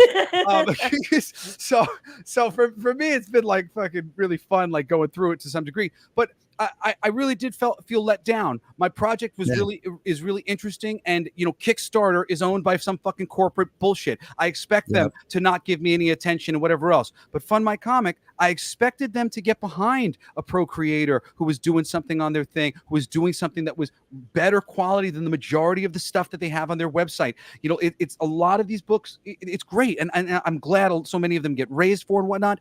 But man, I just want to see the renaissance that I always knew could be here on planet Earth with all these artists and all these sculptors. And there's just so many stories to tell and so many worlds to depict and so many cool things to do. And we're just like, we've been getting shortchanged by the system for forever. And seeing that made me want to change it. Now, flash forward 8 years later, I'm like, oh my God, they're burning everything to the ground. Somebody just can everybody help me take over this space a little bit so we can make sure that great stories get told? And there's just so many great people out there who are dying on the vine, moving into other industries, doing bullshit for fucking video games and whatever else because they can't freaking afford to be comic book creators. And that's just a shame because this is the greatest art form on the planet Earth. The one where you can just think something and then there's an artist who could just pull it out of your mind, or he can pull it out of his mind in the case of somebody like Daniel David, Daniel Daniel Warren, the guy who just did the Beta Ray Bill miniseries, and he's doing that wrestling. Daniel book. Warren Johnson. Yeah, Daniel Warren Johnson. Daniel Warren Johnson's fucking great. When you see somebody like Daniel Warren Johnson show up in the comic book space, fucking support that man. They don't come along all the fucking time. The artists who can really write, who aren't boring or overdoing it or underdoing it or aren't clear, the ones who can actually really fucking write, and they're great artists. Holy shit, it's a gift every single time you get one of them. Make sure that man and his family can fucking eat. You know, when Jeff Johns starts the Ghost Machine Studios, if you're still going to fucking comic shops, I went to one so I could get the Ghost Machine books. I love his work. He's fucking great. He's trying to do something on his own. There's ownership of all the people and thing. He's trying to do it the right way. Support that. You know, like it's not until the people who do it well and know how to fucking do it, because that's when the people who aren't so good right now are going to get learned up. Like, I've gone a couple of these shows and I've heard like a bunch of younger comic creators talking shit about making comics. And I'm like, you don't know what the fuck you're talking about. And like, you know, because they're just starting and they're just trying to do it. And I'm like, I get it. Like, you've never done it. And like, you know, I'm just treating you like as an equal. So I came on just equal conversation here, but like, I kind of, in my experience, I might suggest that what you're saying is not exactly right. You know, and that sort of thing is fine. It wouldn't be there if there was the system as it used to be, you know, as people were being freaking schooled by other artists and other writers and so many things. But now the fans have been like disconnected from so many of the creative people, and the amount of creative people who'll do the fan hangouts because Ethan Van Sciver and Comicsgate might show up is like, you know, this smaller group, because everybody's trying to disconnect themselves because they're all fucking Hollywood and too cool for the people who read the damn thing that they make. And like, I don't get it at all. I just like, it's just like the most like, well, I think I think part of the problem too is people, and I don't know where it changed because I wasn't inside the comic book industry as much, but I have a really good friend of mine, and God rest his soul, Clobber in times was a guy that had been around forever. He'd worked comic shops, he'd boned comic shops, he'd met all of these guys from way back in the day. And, you know, all these absolute legends that wrote, you know, Spider-Man and Fantastic Four and all the rest of this stuff. And one of the things that I remember him saying, talking to some of these guys, is comics was always a blue collar artist job. Right. Oh, yeah. That's how it was. I mean, that's why they get so good. I mean, that's why it's a renaissance, because they have to fucking work so hard to make money, which, granted, I would prefer the artists have to work maybe a little less hard, because it is like the big thing with a lot of, like, I had this idea for a little while. I wanted to start because I've been going after like money at different points, like to try to like support what I'm trying to do. And there was a point where I thought, what if I just create a charitable organization designed to help comic book artists to do their best work, to pay them what they need, what they deserve, to feed their families, take care of themselves, and actually do that 5, 6, whatever it is series with Alex Ross and Mark Waid doing exactly the thing they like, or whatever fucking team that really like each other. They want to work together. We always wanted to do this thing, but nobody wants to let us do it or whatever. And you give them the opportunity to make art. And a portion of that program goes to them for the proceeds, and a portion of the proceeds go to helping another creative team now make another masterpiece, and making a collection of things that are intended to be a masterpiece, you know, and maybe they won't be. We're going to let these artists off the chain. We're going to try to guide them, you know, like for me, it's all about creative directing. And if you have good taste, you know, you can guide people away from, I don't know if that's necessarily the one. Can we talk about another one? You know, whatever it is. But, you know, the right creative director and a John Lasseter can help elevate all of the fucking Disney output for forever. Then you get rid of him, and then yeah, everything goes to shit. Yes. Weird how that works. That man was the most brilliant person working in Hollywood, and they fucking fired him. It's the most ridiculous thing that's ever happened in entertainment. There are, like, you know, if you have good taste and you're paying attention, you know, you know who the people are. Like, yo, man, give Andrew Stanton some more work. Give that Brad Bird guy a few more dollars, yo. Let him make an Iron Giant 2. What else he got in his hat? You know, but unfortunately, it tends to be the case. These motherfuckers don't get empowered for ages, and they get all jaded and stupid and weird by the time they do get empowered, and they're all stuck in the sycophantic system, and they get less talented than they were the day before because they change. And, you know, it's just a stupid crank system that we've been in for forever. And, you know, I'm just glad that the blinders are finally coming off for the majority of the audience, and they're seeing that the emperor has no fucking clothes on. Well, and I think that's one of the things that's given such an opening for so many of the indie projects and so many of the independents out there to go out there and do one of their own things. And the old saying seems kind of cliche at times, but talking about competition breeds excellence, but it's true, and that's the problem is DC and Marvel, like the big ones, got too big for their own britches. They were the only game in town for so long, and they got corporatized, and then they got bought out by big Hollywood, and that just made it so much worse because, like you said, they don't care about the IPs. Like I think one of the best interviews I think I heard from an insider, a Warner Brothers insider, like the comic industry over there, is the chick that got put in charge of like DC Comics looked at it as nothing more than an IP to be used for like making clothes and shoes and stuff like that. She had no desire. That's why they put her in. They said, we need to put somebody in charge who's going to make us money with this brand, not somebody who's going to make good comics. Right. And the problem with that is the inmates running. Yeah, well, it totally backfires. The inmates are running the fucking asylum. And the problem is most editors are wannabe writers. Knowing what I know now, if I had it to do over kind of thing, I would have been an editor. I would have been a producer. Because like for me, it's like there's no good shepherds. But those are the positions that I could put myself in where I could make sure that the music came out good. I could make sure that the comic book came out good if I was in charge of making sure that from point A to point B, it was there. And granted, there's tons of shit that can get in the way sometimes of a good shepherd.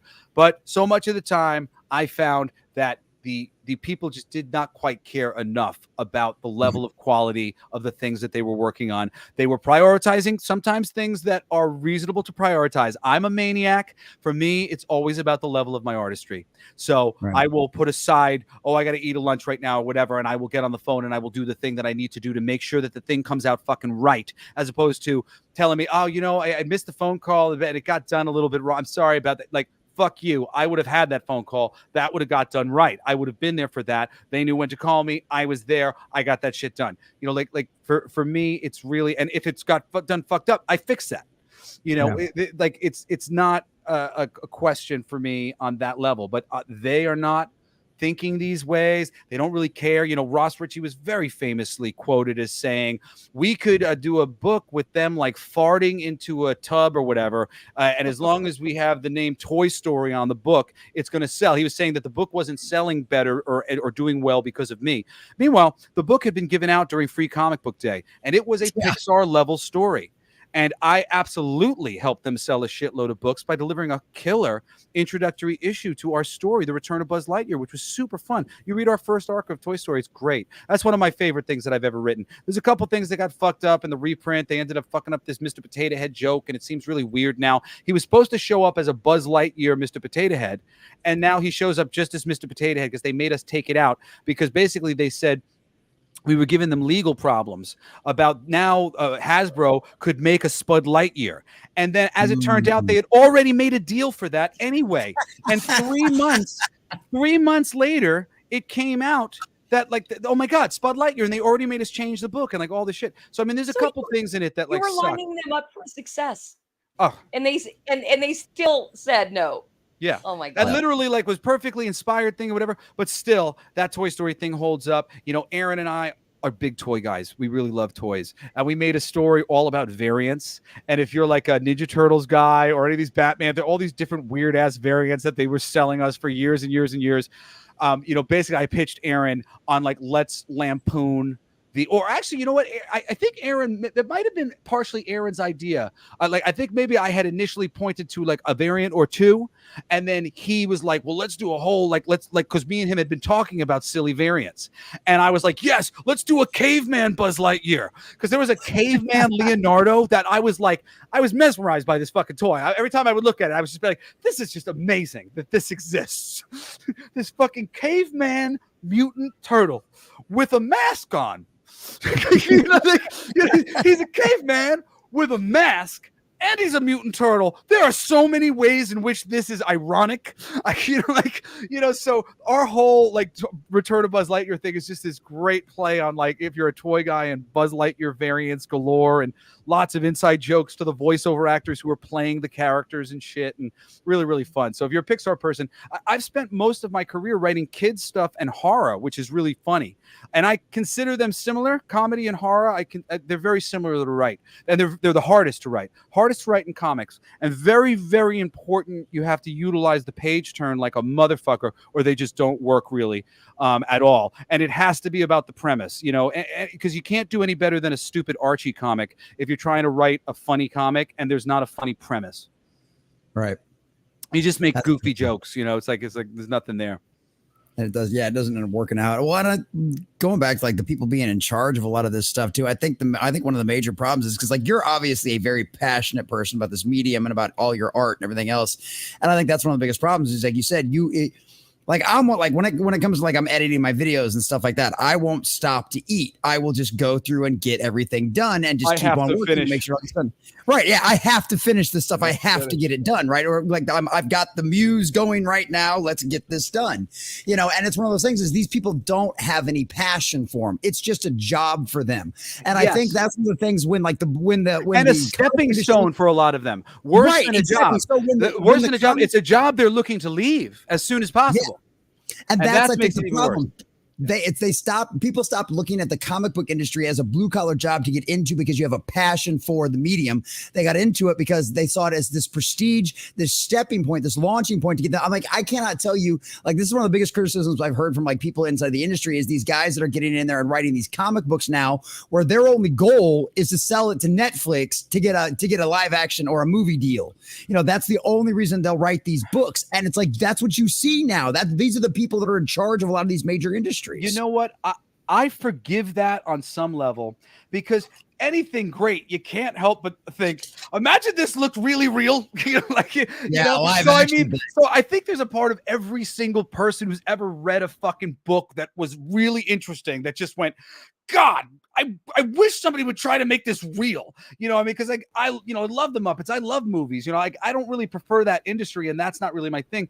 But it's more because I feel like the craftsmen and all the things that you're talking about of crafting these stories and crafting these worlds is done best and is honored the most, or was, in the novel world and in the comic book world. And you know, the comic book world in particular is really great because, you know, the novelization, like 90% of the authors are up their own fucking ass and they're trying to use terms that like they shouldn't be using, making their audience constantly bumping over everything. You know, the reason why somebody like Stephen King does so well is because he's generally an egoless writer who's not writing like over his audience's head. He's just trying to tell them an interesting story that he thinks that they might like that's going to engage with them. You know, the lack of pretension there is everything. You know, even somebody like, you know, not J.R.R. Tolkien, not to say that J.R.R. Tolkien was up his own ass or anything, but, you know, I think The Princess Bride and the S. Morgenstern cutting out all the little extra pieces of history from the Morgenstern world, that was all digs at, you know, J.R.R. Tolkien writing a little bit too much into the thing. You know, well, I've said that before. I love Tolkien to death, but my God, spending 2.5 pages describing a valley they're walking for. I love you, brother, but damn. Yeah, if you've never read The Princess Bride, the book is far better than the movie. It's my favorite book of all time, and it really lampoons Tolkien's work. It's funny. I'm finally reading Lord of the Rings now because I read The Hobbit as a kid a bunch of times. I love The Hobbit, and I started reading Lord of the Rings. But the story goes, and I just think this is funny. I bought a 1-volume book with all 3 of the books. It was hardbound, and I say it weighed like 30 pounds, but it was fucking heavy, man. And I used to bring books with me everywhere I would go, so I would always be reading things. But the 1, 2, 3 times I brought this thing with me, it literally was giving me back problems. So I finally put it on my bookshelf, and it was literally the only thing on my bookshelf that I hadn't read. And I was embarrassed that it was on my bookshelf because I hate having things on my bookshelf that I haven't read. And I finally sold it at like a garage sale. Like, fucking get rid of this thing because I'm never going to read this. And I started reading it on the iPad finally. So it's like full circle. I'm like, yes, finally read Lord of the Rings. But it is like a little over the top. And the comics thing of having an artist and a writer go back and forth. And I mean, granted, when you can get that Johnson, you know, like you know, I loved Eric Larson, the first 75 issues of his book and the miniseries and a couple of bits. That shit was great. He made a big turn at issue 76, and it really destroyed the reading experience for his audience. And it was a weird move. The book still has things to appreciate about it, and I'll always love him and admire him. But, you know, that initial run was incredible, you know, and those people who could do that are great. But there's nobody to tell you, you know, a really good working relationship. You guys make each other better.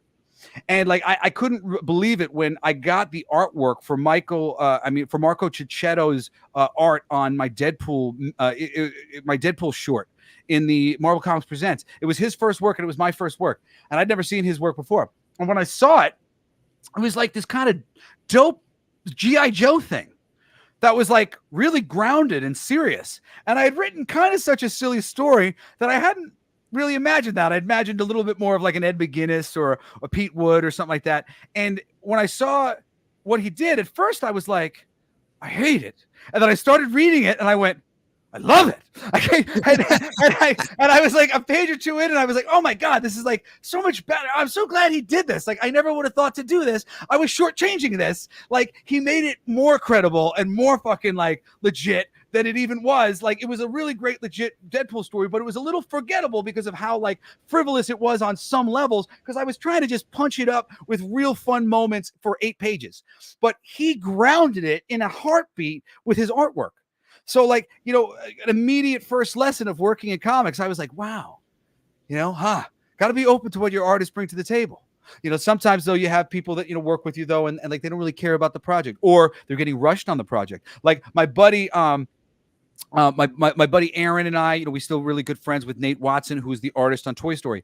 He was rushed on all those issues and he was not able to do his best work. I've had Nate do some stuff for me here or there. He's a really great artist. I saw a cover that Aaron posted for his book that he's going to be kickstarting shortly after mine. And I behoove you, please support Aaron Sparrow. He really deserves your time and attention. He's a great fucking creative person. Help him make fucking millions of dollars, please. So it's not my responsibility anymore to take care of him, because I'm like, this is like ridiculous. I've just watched him make so much money for so many people. You know, Boom Studios published Darkwing Duck because of Aaron, because Aaron said this will make money, and they fought him for a while that it wasn't going to be a big deal. Like he fucking launched all that shit. The relationship with Disney, they fired him, tried to blame every problem they had on him. He went on to work with Disney 2 more times. He's brilliant, wonderful. There's a reason why he's my best friend, and he will always be one of them. And his book, Kneel Before Doomface, Nate Watson did a cover for him. And when I saw it, I didn't know it was Nate's work. It was so good. What he did was it looked like a J. Scott Campbell cover or something. This like great, like in your face, like angle that was like totally impressive. I reached out to Nate. I'm like, holy shit, man, that freaking cover you did was amazing. And it's like, most of the work that I've seen him do is terrible. Ultimately, for him, he thinks it's terrible. You know, he says this to me all the time. He'll, you know, say things to me like he's so embarrassed. I have a lot of like artists who I've worked with where they'll basically tell me I'm embarrassed with some of the work that I had to hand in because of XYZ, you know, and that I always hate that when I hear that, like that they're embarrassed, especially a lot of times it's really, you know, it's good or it's serviceable. But in the case of the Toy Story stuff, we weren't on model as much as we could be. We had to remake a couple things here or there. You know, he was being rushed. They didn't give a shit about the quality. If it says Toy Story, people will buy it. We could fart into a jar and people will buy it. Like, this is the way they think. And they've gotten so used to, like the mainstream, they've gotten so used to their IP. The IP sells, not the stories. Right. The IP already exists. The stories that people care about are already there. What are the odds we're going to be able to get anything that will satisfy the audience in the first place? Why even try? Well, we could just create 7 different covers. Right. Well, and you see the same thing. You see the same thing with like Star Wars and Marvel, right? They thought they had a multi printing machine that they could do no wrong with, that they could throw whatever shit into the trough and that we would all just eat it up. And that did not work. That's always the problem. They think they are smarter than us. They think they are smarter than the nerds and the geeks. Absolutely. Yeah. And they think they're smart. They look down on all of us. They think we're just a bunch of stupid plebes, or we're the same idiots that they were able to shove in lockers and pick on and do all that other bullshit. And it's like, you can't be a nerd and a geek at the autistic level that some of our friends are about these properties and be a retard. It doesn't work. The main thing too that they don't get is that it's about absolutes. It's about archetypes, and they have it's like a no religion. Like, you have to have that religion of what is being done here to execute it correctly, because a picture is not a human.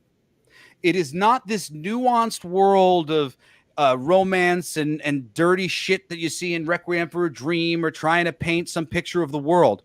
It is a simplistic, artistic vision of the world where things are pretty or ugly or neutral, fat or skinny or neutral, muscular or tall or short. The things are represented in simplicities to communicate to the audience what it is. Everything is supposed to be largely honored for what it looks like because it's a visual medium. And it is not meant to represent your sad little soul who feels bad about being fat, or your sad little soul who feels bad about fucking being tall. It's meant to represent an archetype of a thing. It's not there for your ego to play into it in any way, shape, or form. Friggin' Steve Ditko talks about this shit brilliantly. And I mean, he's like one of the best persons when he talks about his Mr. A comic book that he created. And some of these, there's like lots of little philosophy kind of things that people will get like hung up on like the Ayn Rand thing or whatever. But it's this simple comedy and drama thing.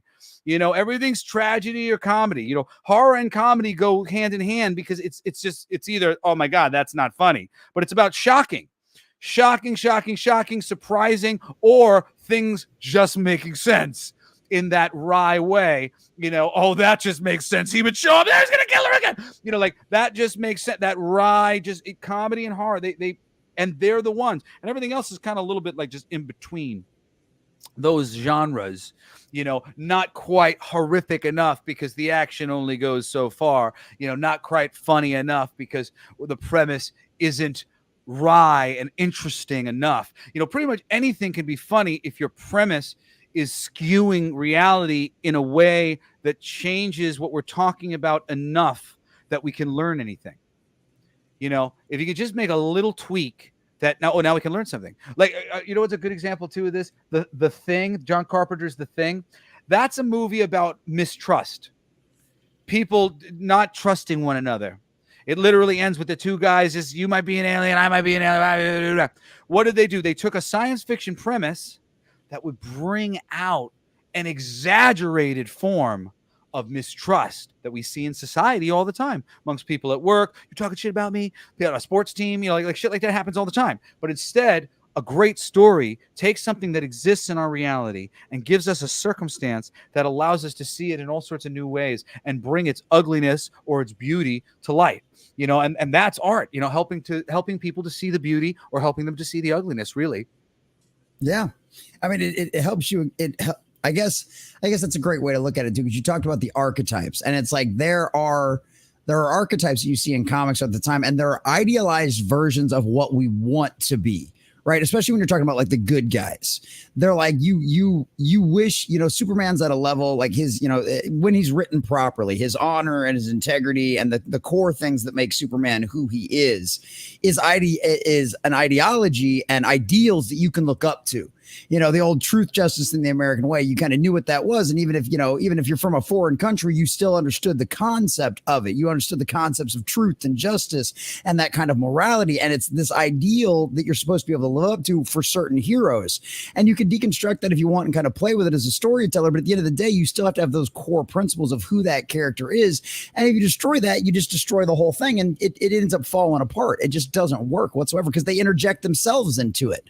You know, that's the thing we talk about, the self-inserts all the time, whether you see it's one of the things that I've always said is these people intend to destroy things. They want to make the rest of the world as ugly, upset, and sad as they are. Misery loves company, and that's what they're trying to do. And it's really sad how much stuff they've damaged and destroyed in the process.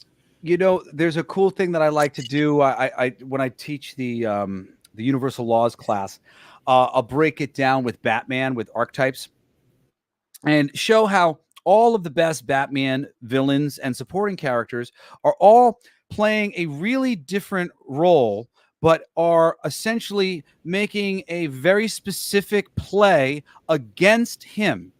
They are mirroring him in a very particular way. Okay. So you've got something like Batman is the height. Well, first, let's define Batman.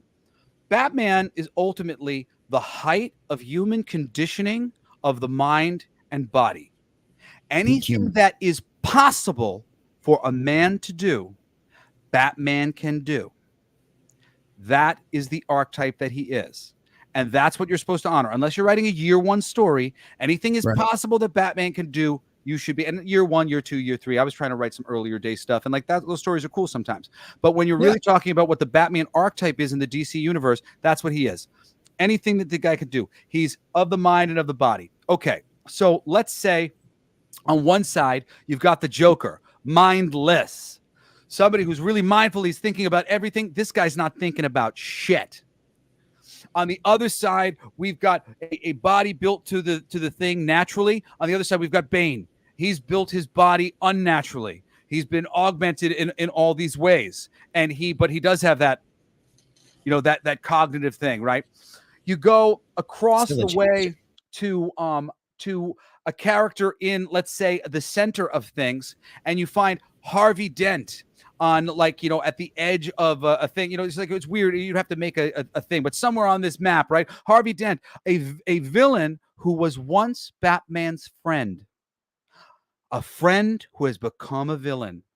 Now, do we have a villain who has become a friend? Now, do we have a direct evil version of him, like, say, a Catman? Now, do we have the person? And another thing that you get going in there is a smorgasbord of people who are crazy in different ways. And each one of them are filling out a thing, crazy in this way, crazy in that way, crazy in this way, right? Then on the good side of things, you've got the Tim Drake character who comes out with Batman's detective part. You've got the Dick Grayson character who brings out Batman's physicality. You've got the Red Hood, or what's his name? Red Hood. Red Hood. Who's killing people. He's doing the Batman thing, but he's been broken. Yep, he's got the guns. So now we've got a level of the Batman crossing the line thing. So this is Batman's adjacent, but it's different because of this. It's different because of this. It's different because those people fill the things. Taking fucking Oracle out of the wheelchair was the stupidest thing they ever did. That was some of the greatest representation that has existed in fucking literature that I've ever read. Freaking her kicking ass, freaking organizing all that, using her mind, fucking overcoming that in a way and making herself just crucial to the freaking superhero community. That shit was so fucking cool. I was so broken when they were like, oh, well, people are used to seeing her that way. Fuck that shit. That was important. That was worth keeping there. And, it's things like that of Barry Allen's death. No, that was important. That was worth keeping there. That was when you guys switched to a continuity. Don't switch out the first thing you did with the continuity. You already started doing it with Supergirl. This is all you have left. The things that matter, that you think matter, don't quite matter. People love Wally because Wally loves Barry, and Wally's honoring Barry. Barry is still a character on the Justice League because everybody's trying to honor Barry Allen and the sacrifice that he made. He's still a character in the Flash because it's about his legacy. That shit changes the freaking, the whole paradigm with all that stuff. No. And it's true, and that's some of the things I love. I love how you broke down that representation of Batman, because it's true on that one. All the different archetypes you see with all the different kind of aspects of the crazy and everything else, and it's a beautiful thing to see. And when it's done well, there's a line. I saw an interview with Chuck Dixon, and one of the things that when you read Chuck Dixon, you don't know you're reading Chuck Dixon, and that's Chuck has always said, when I write Batman, I'm writing Batman. I'm writing Chuck Dixon's version of Batman. I'm writing Batman. And that's the whole point. That's what you're supposed to do. You're supposed to understand who these characters are at their core. If I'm writing Thor, I'm writing Thor. I'm writing Spidey. I'm writing the X-Men. I'm trying to honor the legacy of Claremont. I'm trying to honor the legacy of Kirby. I'm trying to honor what people love. I'm trying to honor the audience who's been paying attention and liking this the same way I have. I would hate it if these things that I liked got changed up for no fucking reason. And so I don't do it like that. I try to do it in a way that I would still like it. And that's the biggest problem we have now, is you have people that are not only that are in charge of these systems, that are not only have no respect whatsoever from what came before, but also think they're better than everybody else that came before. And they want to do, and it's nothing more than self-inserts. They're not writing Batman to write a great Batman story. Self-inserts are the fucking worst, man. Yeah, and it happens all the time now. Shit. Remind me, what were we just talking about? Because there's a really fun little story in that. Well, there was the Batman archetypes and how these guys that have taken over the industry now, it's all about them and their own self-insert, and they don't respect who has come before at all. Okay, so when I really realized, there was a certain point, because that book that I recommended earlier, Wired for Story, really changed my whole mind changed my perspective on writing and what I was doing. And I started looking at my work in a whole new way. And I kind of thought maybe I was deserving of a compliment that I thought was very important, but I didn't want to like presume the compliment. So I called up my friends because I was hoping that it was true about me. And I called up my brother and Aaron, and I think one other guy who was one of my readers, because I used to send my scripts around to like I had a half a dozen people who everything I wrote, I would send them my script. I'd be like, just give me a million notes, be hard on me, my brother like has tried to kill me a couple times with some of his notes on my scripts. He's like, he wanted to like break my heart, and I was like, I'm gonna make it better, but like I would take a lot of notes, and I reached out to them and I said, would you say that I have a style? And every one of them, I proudly said, no. When you write Toy Story, you write Toy Story. When you wrote the Muppets, you wrote it as authentically the Muppets. Your Hulk is very authentic to the Bill Bixby kind of, and a little bit of the comic, bit, a little bit of theme of the Bill Bixby is in there. The Deadpool thing is very authentically Joe Kelly. I mean, I'm sure on whatever level there's a little bit of me and adding the things that I was imagining, but at the end of the day, it's not about that for me. And like, it was only until recently where I even had a character that I would call a self-insert. I didn't write myself into it. It was kind of already there in some of the notes I was given. There was a character that they had who they wanted as an old cowboy named Jesse, and I'm like, I'm Jesse.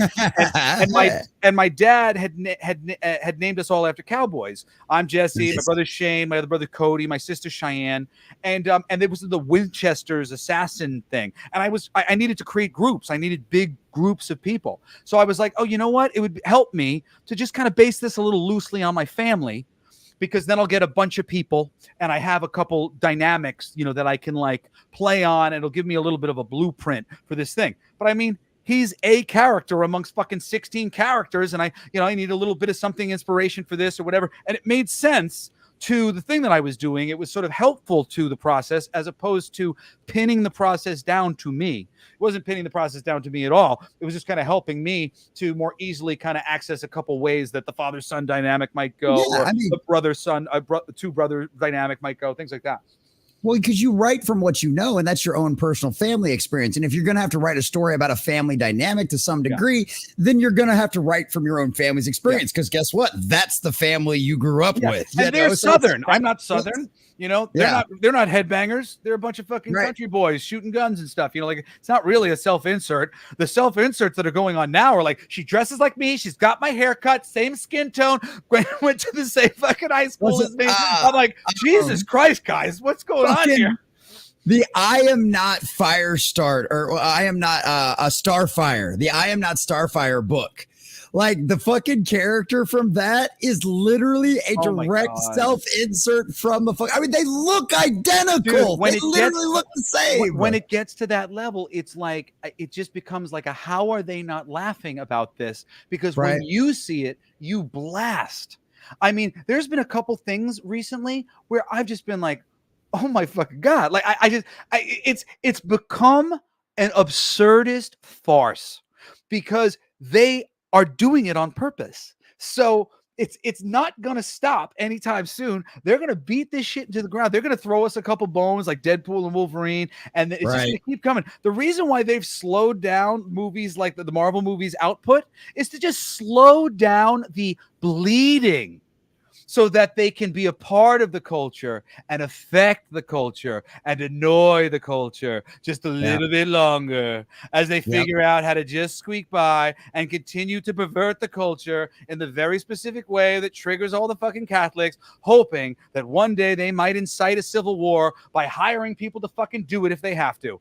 And I mean, that's just the reality that we're all living in right now. And like, you just can't be fooled by it. And I think the more of us, coming together reasonably and building communities that are big, doing things like these Kickstarters, it shows that we have power. It's really like important. And, I hope these people who are get these campaigns are doing a good job on their books, are delivering their things and using it for good and doing more and getting in there and, satisfying the audience, because this is really cool. And it's a responsibility because there's a lot of really charitable people out there who are helping and want to see people succeed.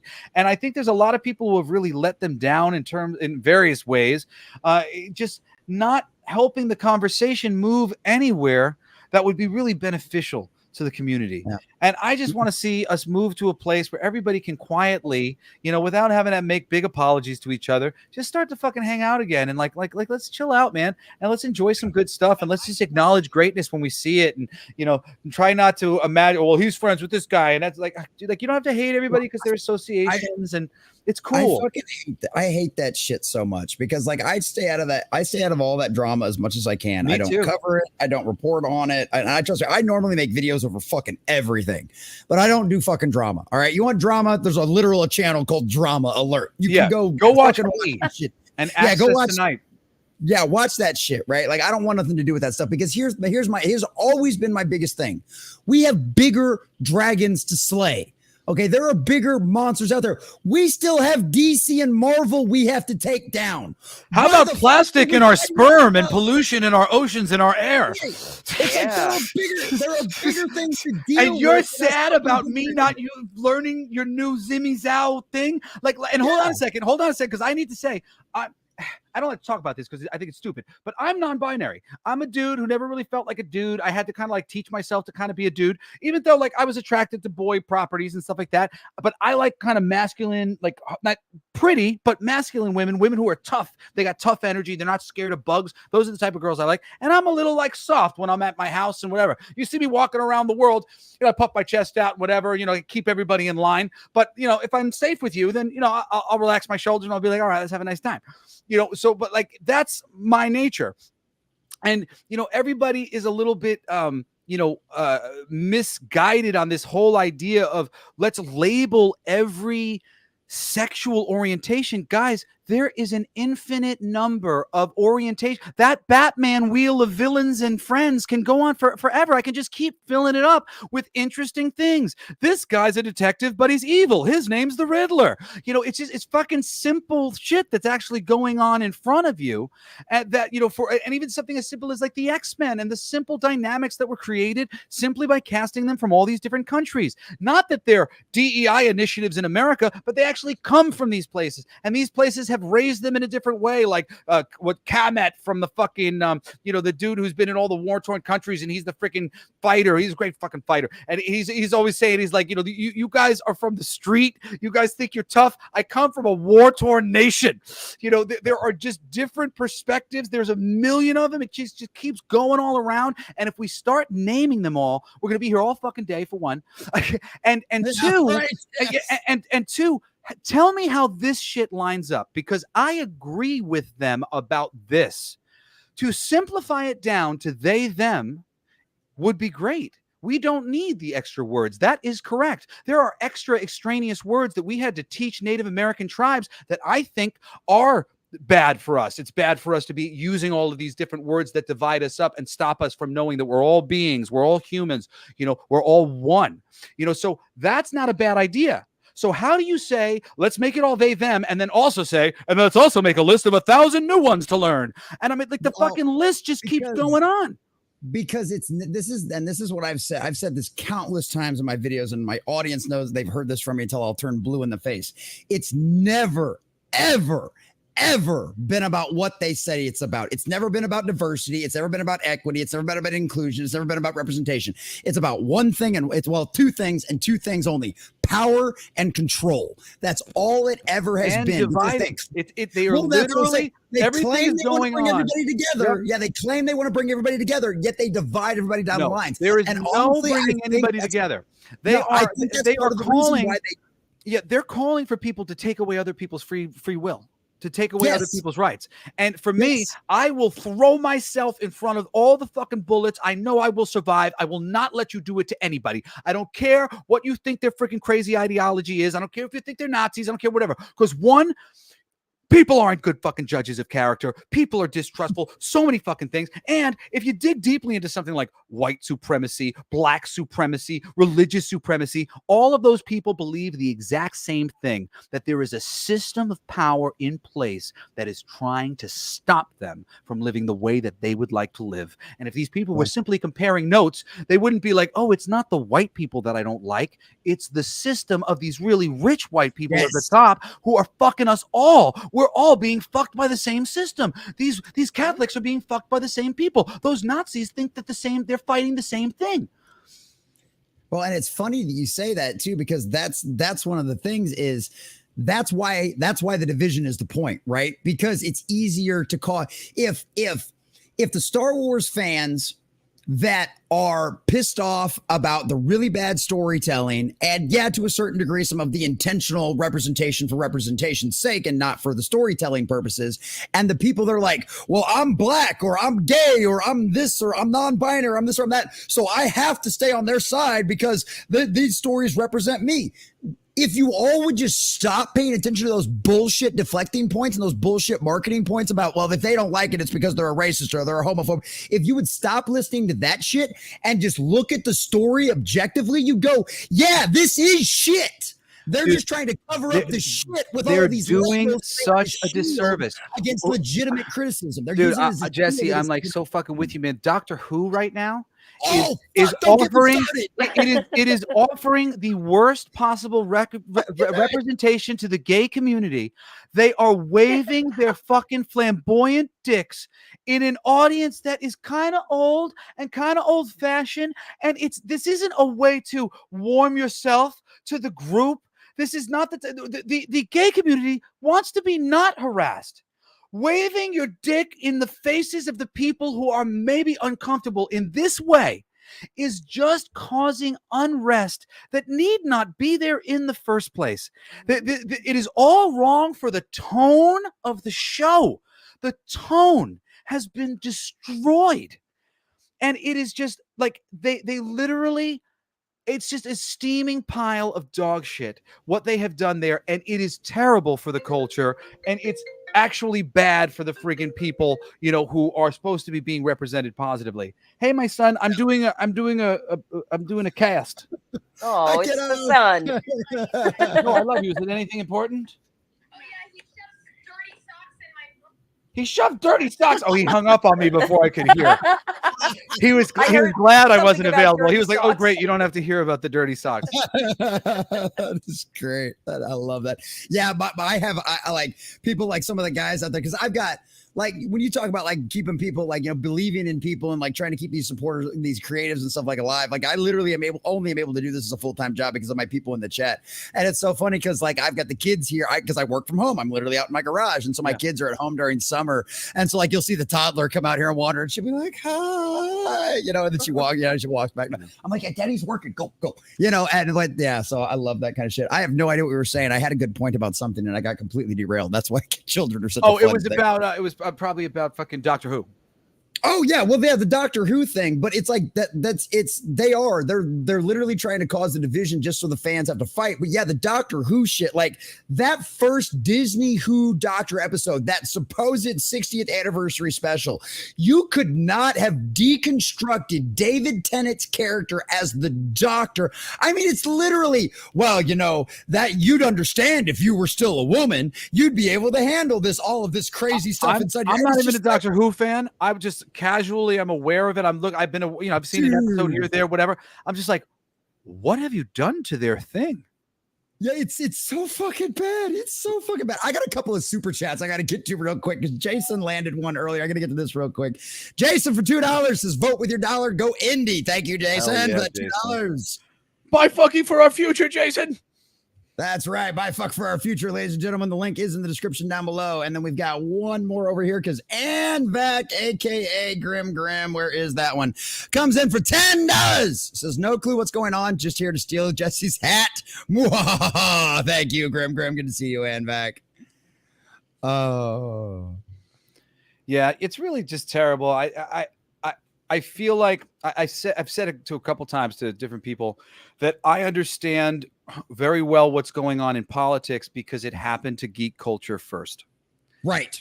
I watched it happen here, and then all the exact same tactics were used on the Trump supporters and the Trump campaign. And all of a sudden I went, because I was against Trump. I had a run-in or two with Trump in a way, shape, or form. He's not one of my favorite types of people. I don't necessarily trust him. I'd be more happy with somebody like RFK or even Bernie Sanders, who I think largely believes what he's saying.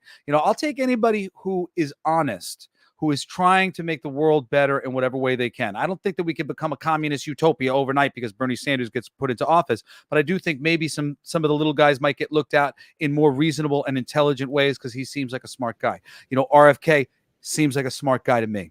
You know, he's talking some facts. He's talking about some real things that matter to me. You know, there's people from the Green Party and various things. You know, this thing that the Democratic Party is doing where they're just forcing a bad candidate by making you fear the opposing candidate so badly that you will settle for anything. Just take our robotic old man who can barely get through any of the things. It's just absurd. And I won't play this absurdity anymore. And, you know, I think we all really need to start standing up and going, guys, I'm too fucking smart for this. And the fact that you don't see this as the fucking crazy manipulation that it is boggles my mind. But I'm going to be here until you see it as a manipulation. I don't have anything against you. I feel as though they're manipulating you and you're buying it. And that sucks because I like you and I don't want you to be manipulated by the thing. Maybe over time it'll turn out that I'm wrong. But you know what? I've seen enough that I'm going to play it safe rather than sorry. Well, and that's, and it's, you know, I spent because I used to be pretty hardcore into politics and getting things changed that way and stuff like that. And one of the things I realized after spending almost a year of my life trying to campaign and change things is you're not going to change boomers' minds. No. It's just not going to happen. It's just not. And it's true what Andrew Breitbart said about the politics being downstream from culture. And this is one of the things I realized. And like we have friends in the chat that their parents don't understand and their friends don't understand why the culture is important, because what people don't understand is the culture is what affects the next generation. Yes. The culture not only affects what's going on right now, but it also affects generation. When you fight politics, politics affects what happens today and the next 4 years. If you don't fix the cultural issues you're having, it doesn't matter what you do in the political sphere because the next generation is just going to come back in and undo what you did. Well, so whatever you might have fixed, but if you fix the culture and you give people back the morality and the good standards and all of that kind of stuff, then it all ends up going down. If you give people good stories with good teaching and good characters and proper development, and like you said, the growth you should see, the struggles that everybody has to overcome in life that you can relate to, and you see all of those kind of things again instead of this representation bullshit and everybody gets a trophy because you've got X, Y, and Z wrong with you, and the more things you have wrong with you, the hierarchy of power you is, and it's like you're like power points for being right, and it's like that's not reality. That's not how real life works. That's the thing. Like I always feel the need to say, like I need to point out, I'm on the LGBT spectrum. I've never necessarily felt like a normal person, whatever. You know, I'm one of those fucking letters there or whatever. But I don't like being. I don't identify myself that way. I've never tried to go out to like. There's people who are literally going, "Oh yeah, I'm gay," like because they want to get the work. I mean, it's funny. Me and my brothers at a certain period of time, we were considering bringing my sister, who's not a writer in any way, shape, or form, to put her name on some of our scripts, writing alongside us, because the atmosphere got so hostile to white men, and it was being articulated to us over and over again, very succinctly, as is now starting to come out that was the case. And I mean, like, I don't care. You know, for me, it's like, well, if it's not me, it's not. If it's not for me, it's not for me. But right. The reality has been they began to be very hostile and sort of stop building their repertoire of any white men, and then the casting agents just stopped hiring us. Yeah. I mean, I had a moment where I changed my last name. I just went to Blaze, and because I would post as Jesse Snyder for these voiceover auditions, and I thought Snyder maybe sounds too white, and so I put Jesse Blaze for a minute, and I got some work. And then I got a little annoyed about it, and I started putting Jesse Snyder again. And and shortly after that, I got dropped by my agency, and then my agency they went under like 3 weeks later because they dropped me, the fuckers. But they basically dropped me not because I wasn't good, but because they couldn't get me work. They couldn't get the white guys work.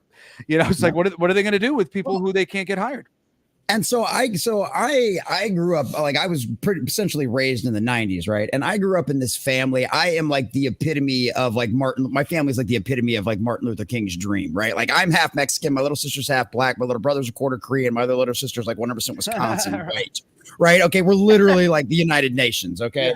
And it's one of those things is when I was growing up as a kid, like, I was seeing Martin Luther King's I have a dream speech being realized, the idea of the content of your character mattering more than any immutable characteristic about you. I was today on my podcast.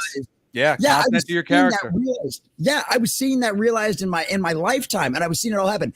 And then everything changed in the late. How old are you? odds. I was born in 86. So what did I turn? 37 or 38 this year? Okay, It's an cool. even Yeah, see, number, I'm 41, so we're not like Right. too far away. Yeah, not too far off at all. Yeah, like And I it watched, just- like you're a social justice warrior, like me. Like there was shit that needed to be changed, and there was stuff that's people's attention. But what they did was they took our bleeding hearts and then they refocused us on something like climate change, and we stopped Yes. cleaning the oceans, and we stopped worrying about the air and worrying about pollution, which is what we were talking about, until all of a sudden they created a buzzword, and then all of a sudden the buzzword ran away with itself. And that's what they do. They create these little like boxes to put the conversation in, to reframe it in new ways so they can control the conversation, so nothing actually has to get done. Now, hey, look, we've agreed to pay into the system. We're going to pay points into this system that's going to give back a green tax to a carbon some bullshit. fucking complicated bullshit that's not helping the freaking world in any way, shape, or form, No. that And they that's are in what it- control of. It's nonsense. That's what it always is. It's virtue signaling for them. It is always virtue signaling, because guess what? If they wanted a real green solution, we'd be building nuclear power plants all over the freaking country right now. Oh yeah. Well, You and know? I remember what I wanted to say, say before now. You know what? And I think you're going to love this. Like, so, I mean, people need to understand, and because so much of this information is very easily available, and then there's lots of people who you got to take their word for it or whatever, and collect a lot of fucking stories and read a few different books or whatever. But the CIA has been helping to fucking literally just control society, beginning with people like Elvis Presley, moving on to the Beatles, who are essentially the world's first boy band. You know, they didn't write the majority of their early stuff. They were groomed. They are some Illuminati plants and a half. There's all sorts of interesting shit coming up. Same thing with the freaking Rolling Stones. Same thing with Rolling Stone magazine and how it's used to position people, you know, getting into the magazine, getting all these things. These people are being managed by these people who are in the upper echelons of our society, who want to use music and the media to control our minds. Yep. Some of the biggest hip hop labels on the planet own like a stake in the industrial prison industry. And they make music completely 100% focused on glorifying gun violence, drug violence, and a criminal lifestyle to perpetuate and keep the prisons full, because they are supposed to be operating at a 93% capacity. And the moment you start fucking making a prison into a business, all sorts of bad shit happens. The moment you start making being born into a business, all sorts of shit starts to happen. The moment you start making your health into a business, terrible, terrible things begin to happen.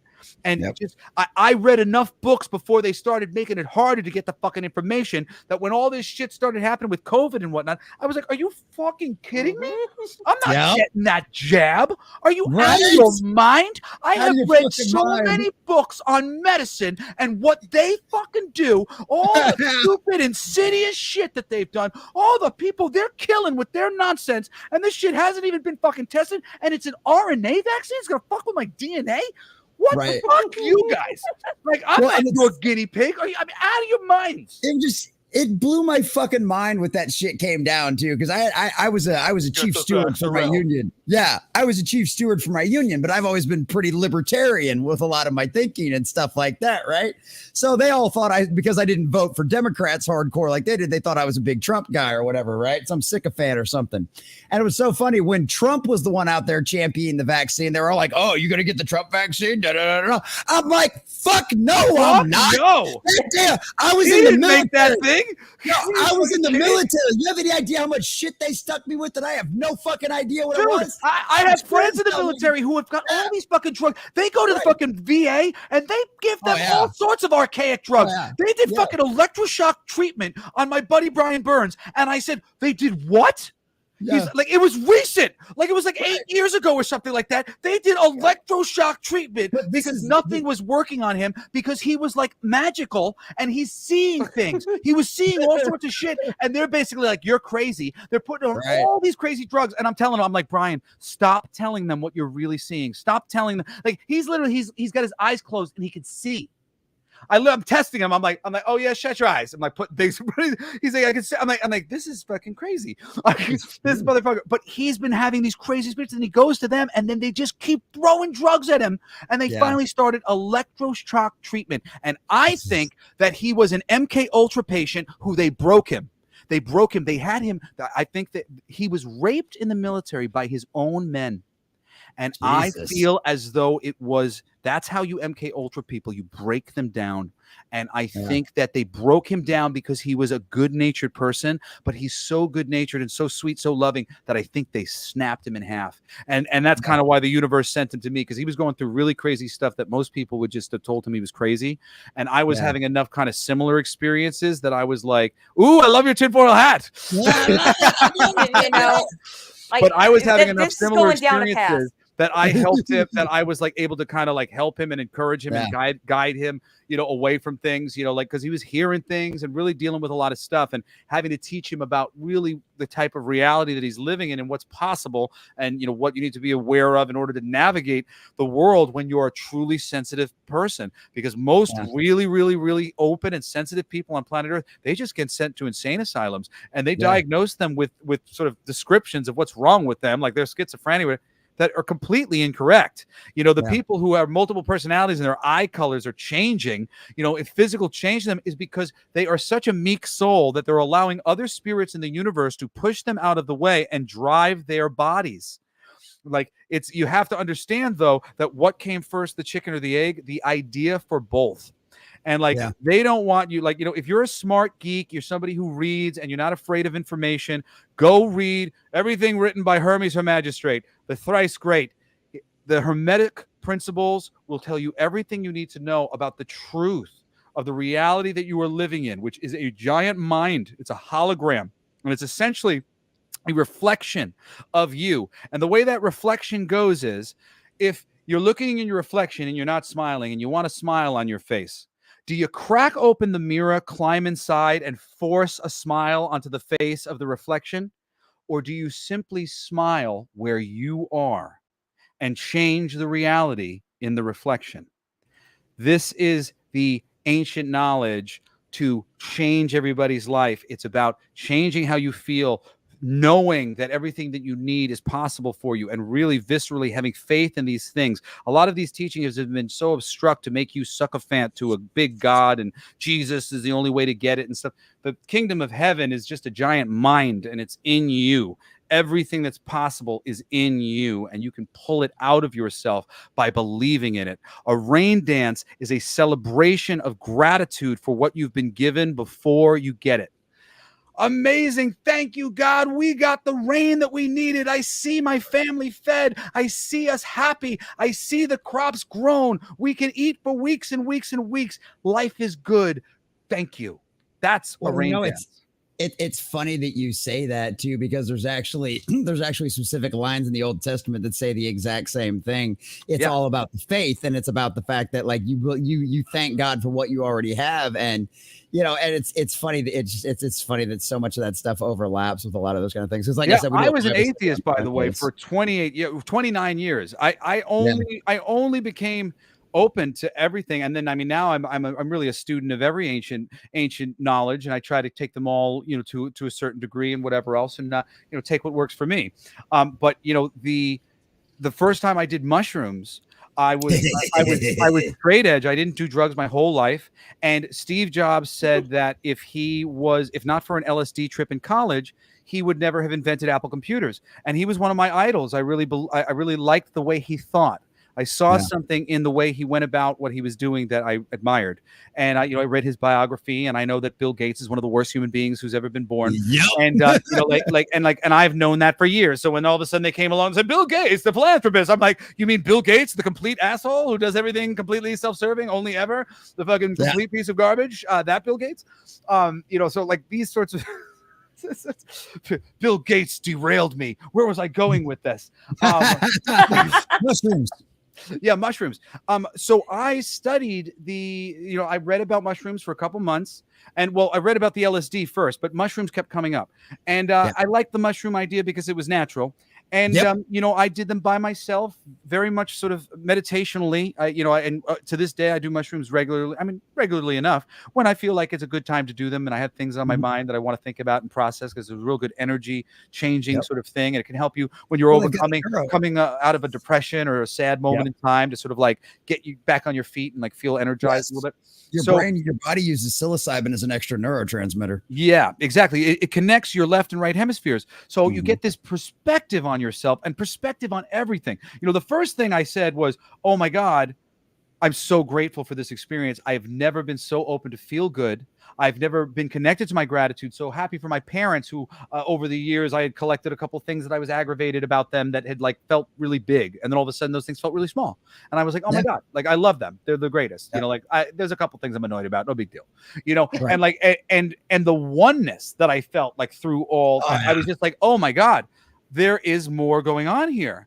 And then as I studied, sort of the bit of, connecting to the energy that, like the Native Americans would worship, the spirit of the birds and the spirit of the buffalo. And that is a mathematical representation of a thing that is largely mathematically equal to one another. There's a buffalo, there's another buffalo. They kind of look alike. Here's a human, there's another human. They kind of look alike. This is the basic structure of the thing. So as I connected to those things in meditation, and we're connecting to like my spirits, like my grandmother was an early one channeling for me through meditation. My best friend who died when I was 19, he was an early one of my guides that I was connected to. And in deep meditation, I would talk to him and I would get things out of him. But all, starting from this, initial perspective. And the craziest thing for me, though, was when I really got down to it, I said, wait a second. So isn't like the idea of God is the idea of the bowl that every single idea in creation is in. Because what came first, the chicken or the egg? The idea for both. Idea is the first Big Bang. Then there's a physical representation of things. This is just ideation, physicality, solidity, liquidity. It's like this is just a representation. It could be represented a million other different ways if we wanted to reinvent some sort of real bizarre, different conglomerations of things. It's just an idea of things. So, people really need to wake up to what the power that they have, because most of us are just believing the lies that they're telling us and creating a world that is a prison. And we all have to just find our faith and begin to create the world that will free us from these chains. Well, and it's so funny too, because like you're talking about that, and like the idea of creation being the idea first before it came into anything else. And even in the Old Testament, in Genesis, the book of Genesis talks about the fact that it's like God spoke. That's what started everything. It was the act of the idea and speaking it literally into existence. It's like, it is there. So I love that. But we are getting close to time, because I do have another show that I have to get to at 9:30. Dude, Jesse, this has been awesome. This has been fucking great. I'm going to have you back, because I think we could literally do like this for like 6 hours and probably never run out of shit to talk to.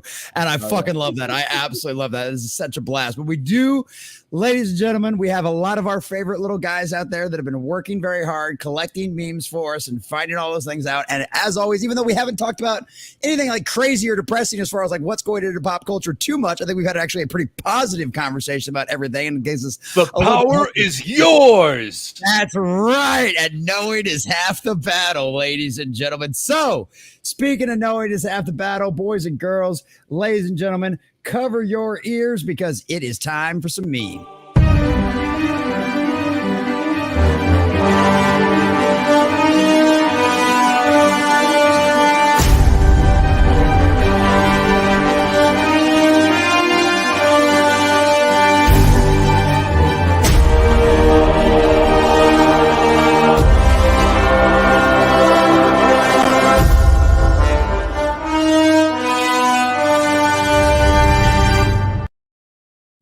There we go, ladies and gentlemen. So obviously last week was Independence Day. I don't even remember if we got to memes last week, but we've got plenty of them. So Levi-Strauss coming in first and says, we hereby declare our independence. It's treason. Then I love, that's a great Star Wars reference. That is great. That's a good 4th of July meme for that one. I like that. And yes, one of my favorite movies from the 90s, the Independence Day. That was great. $20 away from $8,000. Woohoo! Ladies and gentlemen, if you haven't already, go check out and support Fucking for the Future. Ladies and gentlemen, he is $20 away from 8K. If you haven't already, go pick it up. It's got a great story. I appreciate you guys. Yeah, absolutely, man. I'm glad to hear that we're here for all of that. That's fucking awesome. Because like I said, I always tell everybody, it's like we don't have a super big show. Not yet. So it's like I'm not guaranteeing like a whole bunch, but I'm going to highlight everybody I can. You know what I mean? Even if it's one more sale and a bunch of nerds having fun, having conversations about things, it's worth every penny. So it's worth all the time. July 4th, 1996. Never forget. Yes. Yes. I love it. I love that. And happy 4th of July. You guys are having way too much fun with this. Look at that. Oh, shit. Wrong button.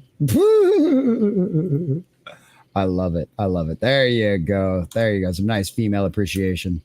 City people like, I'm going to hunt my own food. Yeah, cuts off their nose trying to find the bubble. Whoopie. I am not reading through all of these. Deidre Princes. Oh, that's right. You just said you posted it in the meme section. That was from a conversation from last week. Well, women have done to comics and video games. Men should do to Lifetime movies. Be like, all my life, I've been a fan of Lifetime movies. Directing one has always been my dream. And then make a movie about women with giant tits fighting aliens in Neplichaic Europe. I love it. I love it. Look, Bobby, I'm your baby sister. I'm not showing you my tits for $20. It's so stupid because the women that are doing that are the minority opinion women. The majority opinion women are telling us what they like with their dollars all the time, and they're not showing up to the Marvels. They're not showing up to these feminized Marvel properties. They like when freaking Chris Pratt is sexy and cool. They like when freaking Captain America looks great and Tony Stark is a little bit of a dick. You know, it's like not every freaking person in the world is this perfect fake little doll of yours, you know, that they're trying to present. Like, people are interested to a variety of different sort of personality types and portrayals of people. It's just so, it's so stupid. And I think the women are the first to run away when it's presented this way. Yep. There you go. I order you to march to Minas Tirith with me. Order, eh? Who do you think he is? I am your king, for I bear Andril, reforged from the shards of the King Elidor's sword, Narzel. Listen, elves sleeping in trees, warforged in swords is no basis for a system of government. Smoking a fat versus smoking one in America. Isn't it funny that more people probably know that meme than know Monty Python now? This is why I do my show. I did 2 hours on Monty Python and bitching about the freaking best skits that freaking Netflix picked when they freaking got the rights to Python and put them up. They did whoever was freaking picking those things had never been a fan of Monty Python his entire fucking life. Those were the stupid, in the freaking interviews, the whole way they went about all that shit literally made that shit like it was out of a fucking museum and it was dry and boring. I hated the presentation of that stuff as a Monty Python fan. I just if I'd been put in charge of that shit, I could have sold Monty Python to friggin' everybody watching Netflix. That would have been the most watched fucking show, and I would have had all the best shit. It would have been really great. Pulled out the stuff that doesn't really work for the modern audience, for those things. And then people would have went and watched that shit on their own and realized that I already showed them all the best shit. But still. That would have got them to watch the other stuff in case they missed it. I mean, because there's some things that you would pull out because there's just it is a product of its time, and there's the language barrier, and there's the language used of the time, product of the time, language barrier thing on top of it. Because certain slangs will get used at times and then they don't get used anymore. And then if it's slangs from another language, even in English, you'll be like, what the fuck is they're talking about? But, like Shakespeare, you can usually figure it out if you just kind of squint your ear. Yes, squint your ear a little bit. And Parathis coming in for $10. Thank you, my friend. Oh, thank you, brother. Yeah, I just backed your comic, dude. Can I get a cover sheet? I like these kind of work sexy and tasteful, not trashy cheap, but I got a little draglin running around. Oh, like a cover sheet with the comic, something he can put over inside like the little sleeve. He just backed my comic, but it was before. He must have backed it when I said it was just, we're left. It's $7,988. Yeah, he must have been. He was probably the last one. Over the top, like Stallone before us. But yeah, he's just wondering if he can get like a cover sheet with that one. I don't know what a cover sheet is. Just, I guess I'd imagine something to put down. Yeah, what do you want for that? I don't know. For a sleeve, you have to be more specific, Levistra. You have to be a little more specific. I guess like on faxes. You know what I'm talking about? For your mattress? No, to make sure the kids- I think that's called a sheet cover. He's telling me to cover sheet so he won't see the nude, so his kid won't see any nudity. Oh, so his kids won't see the nudity. I mean, he's telling me to cover sheet so his kid won't see the nudity. I didn't promise that. I didn't promise that. That's a whole lot of something I got to think about to agree to that now. I don't know if I can go that far. I think you could take the envelope off to the side and open that shit, in private at some point. It has your name on it, right? You can work that out on your end for me, so I don't have to spend any money to work it out on mine. Come on, I'm a upstart comic book company, not a bazillionaire. Oh yeah. He says no worries. No worries. He had an awful debate. Maybe we should replace him. Who should it be? You guys just figured out he's retarded. That's a good idea. I should make one. I should add that as an add-on. I'd be like, make an extra $5 from everybody. Cover to protect the naughtiness from your children. just add for every naughty bit covering cover. Add $15 for our special naughty bit cover. Boy, look at that, boys and girls. For all his talk about a perfect communist utopia, he sure sounds like a capitalist, doesn't he? Yeah, right. Well, you know what? I have 4 children, so I have a very practical approach, and I'm divorced.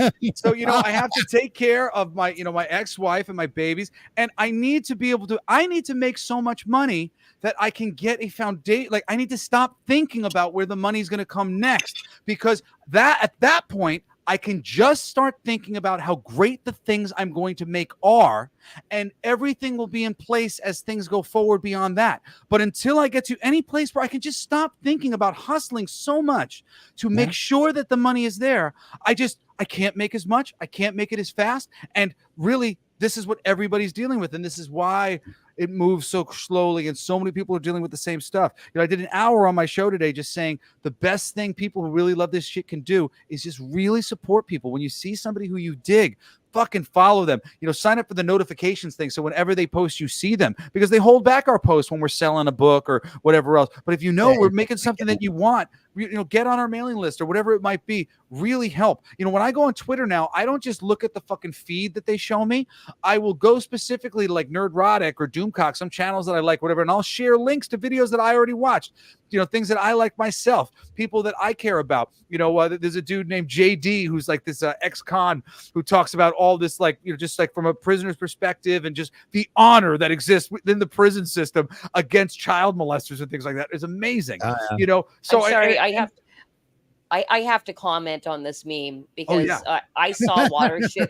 I saw Watership Down on television, unbeknownst to me what it was when I was like 5 years old, and was traumatized until I read the book when I was 17, and I was like, "Oh my God, that's what I saw." I've never seen Watership Down. I've had it described to me, but I don't remember why it was so bad. Can somebody remind me? The rabbits all get killed. I mean, they all get killed. Well, they don't all get killed, but yeah, it's a pretty tragic story. I'm a fantastic Mr. Fox fan myself. Yeah, there you go. Any Fantastic Mr. Fox? I really like that movie a lot. I think that's a great one. I love Muppets and practical effects. I love things that are a little unreal being made to look real, that are just kind of skew my reality and force me to go into a place that I've never quite been before. That's my favorite thing. Any artist who can really sculpt out a world where I can imagine what it looks like off panel.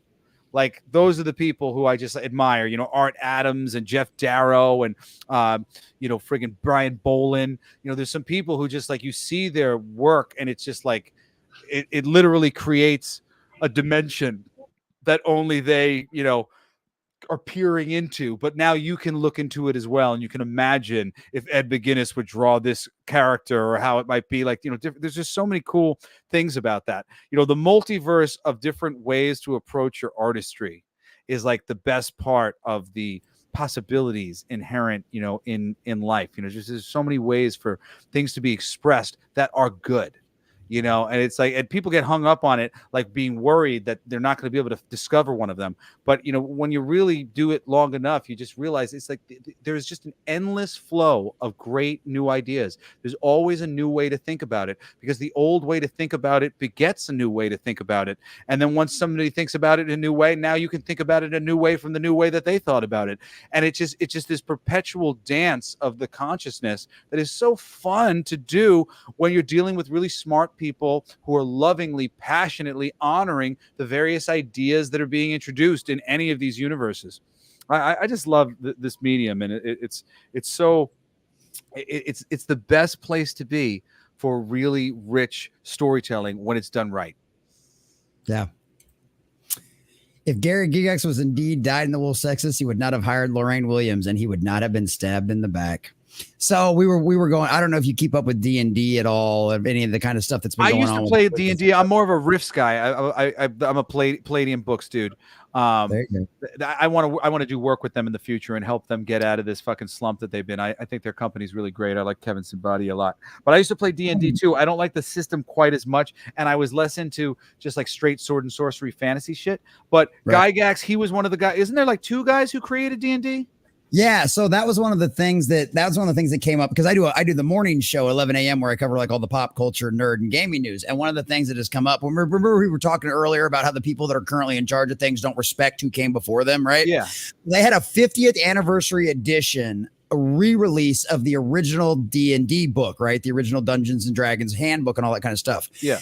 Well, they have this giant preface in there, essentially saying it's a creation of its time. There's a bunch of misogynic premises and a bunch of these misogynic things that were said in this, and it was made by people that had different views, right? Essentially just shitting all over the original creators of D&D. Well, one of the guys isn't going to take it anymore, and like just went on this freaking tirade on social media the last couple of weeks. And so we were talking about all that today, and that once again is the problem. It's not just that they want to be self-inserts. They hate what came before them, and they want to tear it all down. And that's exactly what they were doing. And I love this approach here. I mean, because this is the way you fight it. You know, you fight it by going, guys, this is sexist representation. They're not giving the women the opportunity to struggle, and they're not giving the opportunity to the audience an opportunity to fall in love with them and care about their results. And it's making all the entertainment worse, and it's ultimately doing less for giving empathy towards women, because it's making the women seem more robotic and less in need of sympathy and less in need of care. So it's not doing any services to them. You know, when you can sit here and go, no, that's not true. Look who they've hired. Look at their track record. Their track record states otherwise. You know, that it's such a great thing when you can just show up with fucking facts. Yep. Absolutely. Hands down. It sure is. Receipt. All right. Receipts. That's always our biggest thing. Show us the receipts. Show us the receipts. Type A, type B. You can choose your avatar, Betty. Type A or type B. There's no male or female. Why can't I take off type B's top? Because type B is female. So yeah, just some of the craziness that's going on in some of the gaming industry stuff nowadays. So the gaming industry is rough. You know, the gaming industry just really, I think, started getting hit hard a little bit after geek culture initially took the fucking, because man, I helped fucking usher this shit into the mainstream. It was people like me, fucking sons of rock stars, going, comic books are the fucking coolest thing. You need to freaking take these things. Every person that I would get a hold of, there's so many things to adapt. Like, dude, like, it's a great freaking medium. You need to read these books, fucking handing them to people, whatever else. And then at a certain point, I started to go, fuck, I fucked up. Damn it. It's all your fault. We get to blame you. We get to blame you for this shit. I did this is what it's all your fault. It's all your fault, Jesse. I want you to take all the responsibility for this. How good it was. Damn it, I should have kept it to myself. Well, this is my biggest thing about like nerds and geeks. This is why they don't understand any of our culture in any way, shape, or form, right? Because they're like, well, they gatekeep. They didn't want us to be part of da da da da. If you have ever met a nerd or a geek in your life and you ask them about the one thing that they are most passionate about, they are going to overload you with so much information and so much crazy shit that you are not even going to know which way your head is on straight, because they are that passionate. They are that much, and all they want is someone to talk to about their shit. They want you to be just as passionate about this stuff as they do, so they have a friend, so they have someone to relate to. And most of these people, but these that are also business works as people. They don't get it. gatekeeping. Yeah. Well, see, but this is the thing. The gatekeeping thing is hey, I need somebody to do this book report. Can you do the book report? People don't seem to understand that a writing assignment for an existing property is a book report. You must go and do the proper research. If you don't, you're a fucking hack. And you are shitting all over artisan people who deserve your respect. And it is not cool for you to be given this great privilege to come after these wonderful creative people who gave you a fucking platform to stand on in the first place, not armed with any respect and admiration and reverence for what got you there. That shit I just don't understand. Fucking For Our Future is respect to every fucking science fiction thing I've ever read. You know, if Jack Kirby had made it, then you lean more into what Jack did, you know. But there are generalities. You make a sci-fi thing, you make a horror thing, there's a certain thing that the audience is expecting. Knowing what they're expecting and being able to surprise them at every turn is the mark of a good creative person. Because you know what they like, so you're paying attention, and you're a couple steps ahead of them because you took the time to think ahead for them to give them this great experience. Just like a great role-playing master. You sat there, you're god of the D&D, and I took the time to come up with a couple things, roll up a couple different things that's really going to be fun. Some things for you to find when you get there. You know, if I don't do that, well, then I'm not prepared, and I'm just. But if you prepare for these things, as you see, if you've ever played D&D with some dungeon master who's really great and's got a great campaign, especially the people who are good at like gently getting you back on the path and don't like yell at you whenever you fuck up their story or whatever. Stop doing that, Jesse! You're fucking up everything. You know? That's not a good deal. That's not a good GM. Sorry, That's not a good deal. Yeah, so you gotta like lightly deflect. But like that's the thing, the forethought, so that everybody can have a good time. Yeah. You know, a GM who's thinking about themselves, those GMs really kind of suck. Yep. You know, if you play with a GM who's very much wants to tell their story, and clearly there's like stories they want to tell, or a certain thing they want to. People who are willing, you know, to work with the group and try to satisfy the group for the experience. That's it. And that's the best writing when you're writing anything, horror, comedy, something. What is the genre? What do you have to lean upon of this thing? You know, and so much of that, you know, Fucking For Our Future, that's funny. You know, there it is. It is a comedy. I can't, the name dictates it must be funny. The name is funny. And if I don't make it funny from that name, people are going to be disappointed.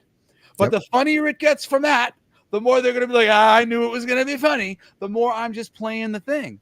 Versus, you know, if you make something that's really dramatic or romantic sounding and people show up and they start reading it and it's funny, they're like, what the fuck is this? I bought this because it had Fabio on the cover and his hair was blonde. It said, legends from the fall of my heart into your mouth with my dick with it. You know, like, you know, you're like, I was expecting some sexiness and this isn't really any of that thing. Yeah. You know, so I mean, and I think we still deliver with Fucking For Our Future, even though we like, you know, it's subverted, because at the end of the day, she's beautiful.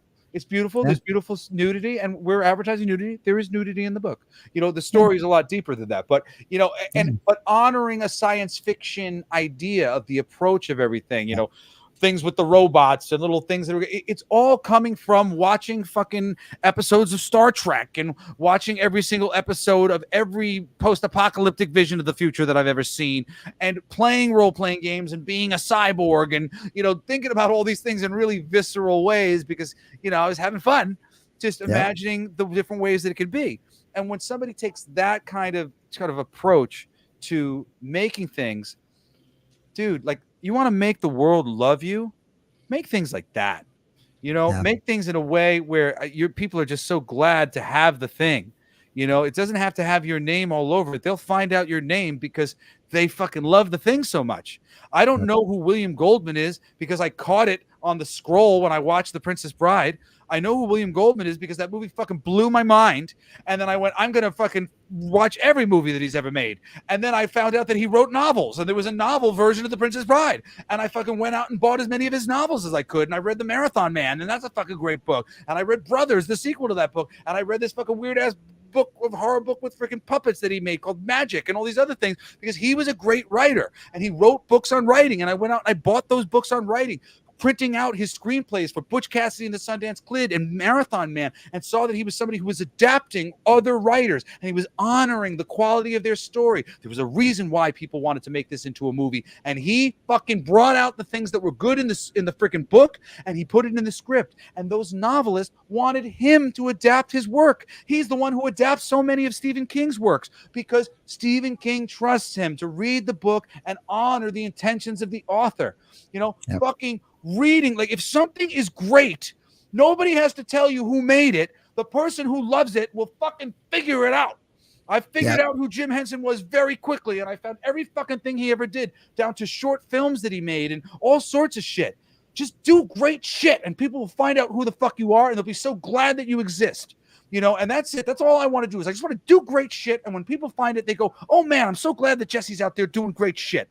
And I want the world just to be a little bit better because I was here making great shit. And you could be doing that same thing.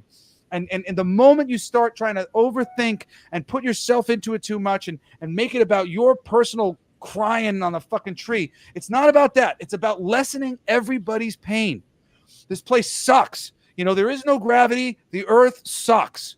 You know, it's a fucking growing experience. We're constantly learning and growing and raising our consciousness because we're living in a mind.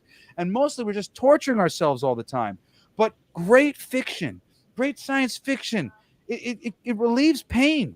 Great music, it takes it away. It's a diversion. It helps you process. It helps you think about the things. Yeah, it means so much more than people realize when they start to boil it down to these superficial parts that they like to bring it to.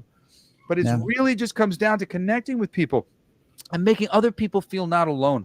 You know, I said, Jim Henson, he's my idol, my number one with a bullet. The Muppet Show made me feel not alone. And all I ever wanted to be was a Kermit the Frog surrounded by a bunch of my strange friends who were all unique in their own way, offering me some interesting fucking way that I'd never imagined to look at the world until I finally saw what they had to offer. You know, and I will work until I get there. Hey, baby, I'm still doing that show, but I'm about to be done. I can call you when I'm done. He's right. We really are about to wrap up. No, I think that's a perfect place to end it too, because I think that's the beauty. People need to respect what came before, understand the environments they're working on, and stop shitting on the people that made your world possible. Yeah, you know what I mean? Stop doing that. So, boys and girls, I appreciate all of you being here. The chat has been very generous. I hope you guys go check out Fucking For Our Future, ladies and gentlemen, because this looks like an absolutely amazing little book out there. So we're going to let everybody wrap it up real quick. We're going to tell everybody where they can find everybody at, and then we are going to get out of here, ladies and gentlemen, because unfortunately I do have another show that I have to get to. But don't worry. One of these days we'll be going a little bit longer here after the end of July. So you'll see all that happening going forward as well. So we'll start with Diesel. You there, buddy? Tell everybody where you can find you, what you're up to. I know you're not up to too much, but tell them where they can find you on Twitter. X. Diesel. Oh, well, Iron Oxide and I are going to do called Space Jockeys. We're going to put. There you go. And, we lost these. Yeah. I think it's going to be in August. Oh, we did? Oh, so, yes. Yeah. Sorry, no. man. Space Jockeys. You're good. You guys have got that coming up. Yeah. I know it is. Yeah. But yeah, so Iron Oxide and Diesel are starting up a show in August called Space Jockeys, where they're going to be discussing all things sci-fi, a lot of the stuff that they love, a lot of the enjoyment of all that kind of stuff back in the day. So keep an eye out for that. Make sure you follow Diesel on Twitter or X at $Cast. You'll be able to find him and keep up with all he's got. And yes, unfortunately, he is not at his current home base right now, so he's doing his best he can off a little laptop. Appreciate him being here as always. Thank you, brother. Appreciate you. I'm going to stream off this thing from now on, man. Oh,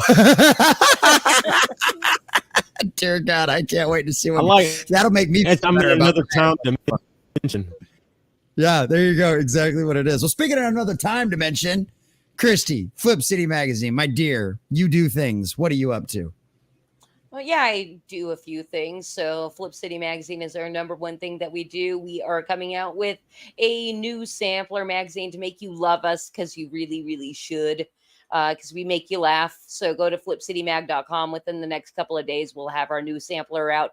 And every Thursday, I stream Creative Chaos, where I bring on independent creators. That is exclusively what I do, is streaming. Is to highlight independent creators making awesome shit. And backstage, I will be inviting Blacklight District Studios to come on my show and have a good time. Awesome. Yeah. Yeah. So, and I have a date in mind and everything. So tomorrow night I have Doc Blaylock coming on, and that is at 6 p.m. PST, 9 p.m. EST. Just search Flip City Magazine on YouTube and you'll find us. And I know the awesome mods have been dropping links to like our Rumble channel and stuff like that. So stop by to Creative Chaos. There it is.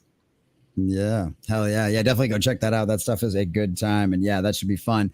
Well, Jesse, it's been an absolute blast, dude. This was great. Like, I didn't realize all the inside information and all the experience you had underneath it. And that definitely explains why it looks like a really freaking cool comic. So, and trust me, as soon as YouTube and Rumble payday hits, I'll be picking up a copy myself as well. So we'll get you over that 8K. No worries at all. Oh, but dude, it's been a brother. fucking blast, man. We've got to have you back because that sounds like you've got a million other stories to tell. And that's great shit. There's so much. King of Kings is the first book that we raised for on Kickstarter a little bit ago. We raised like $6,000 for King of Kings, but I put a lot of money into that when I first started my company like 8 years ago, and we got stalled out. So the second issue is going to be coming after this, and I'm really excited about that. It's inspired kind of by Life of Brian. The style is kind of a Terry Gilliam style, and it's religious figures in a battle of the bands to determine the reigning ideology of the day.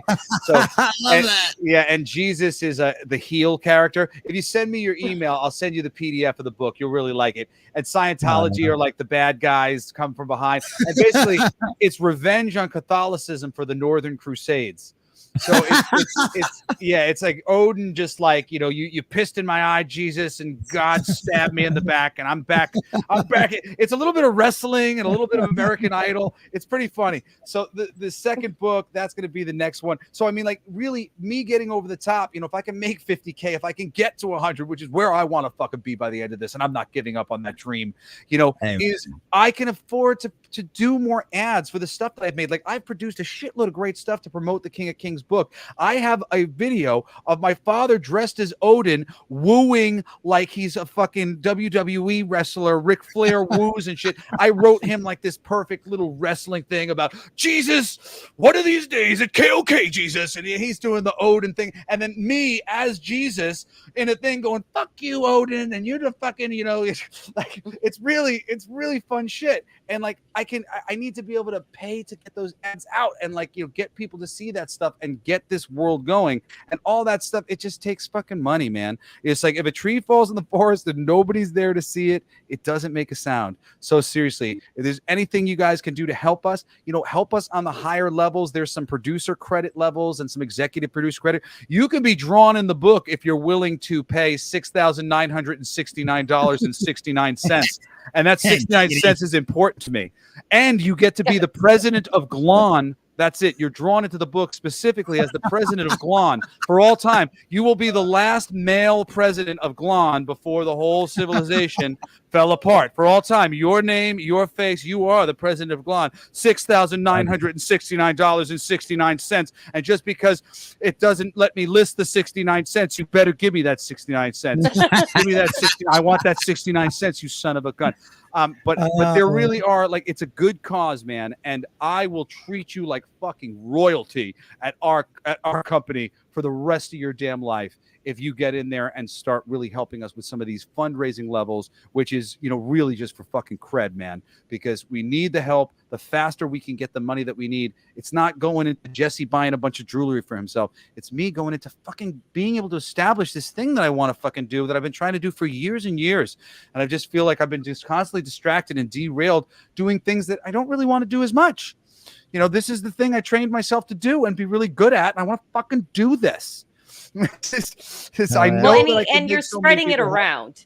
it's not just about Jesse. You're spreading it around to people that you know that are yes, making there's good just so shit. many people we can hire and bring in, and it's like there's just so many people I'd like to put to work. I see my friends, lettering friends and colorist friends, and they all need the fucking work, man.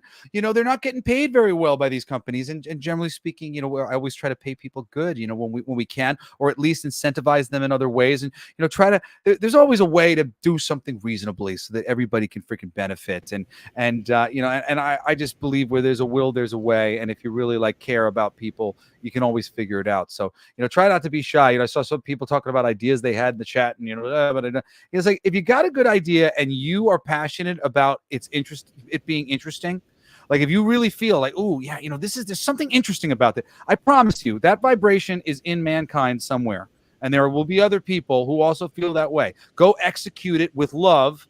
Not inorganically by injecting yourself into it in some weird way, but write a story featuring a character that's not you, writing a story that is the best character to help bring out whatever it is there is to say about whatever your idea is. Always honor what the core premise, the core love that you have. You got an idea, there's love. You're like, oh, I love.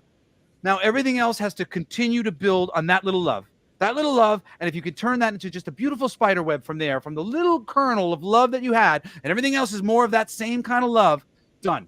You've made something great. Everybody will love it. Even if it's little squiggly stick figures. You start in the corner of a page, and you make little squiggly stick figures, and you make little crappy little houses, and you go all the way to the other corner of the page, and you fill up the entire fucking page with squiggly stick figure people and houses.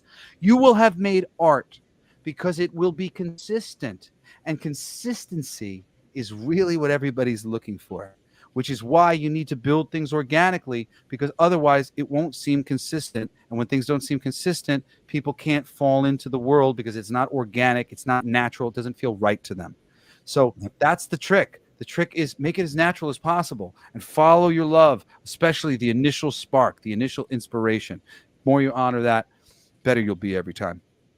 Amen. Amen to that one. Absolutely. Jesse, it's been an absolute pleasure, man. This has been fun. This has been an absolute blast. Oh, and dude. You can follow me too on Twitter. I'm Coolest Geek JBS, and I'm on Instagram the same way. But I love you guys. Find me wherever there is. Find my music. Find my comics. I swear you won't be disappointed. I love you. Thank you for having me on. Bring me on again anytime. You guys are great, and I really appreciate the high level of conversation and discourse here.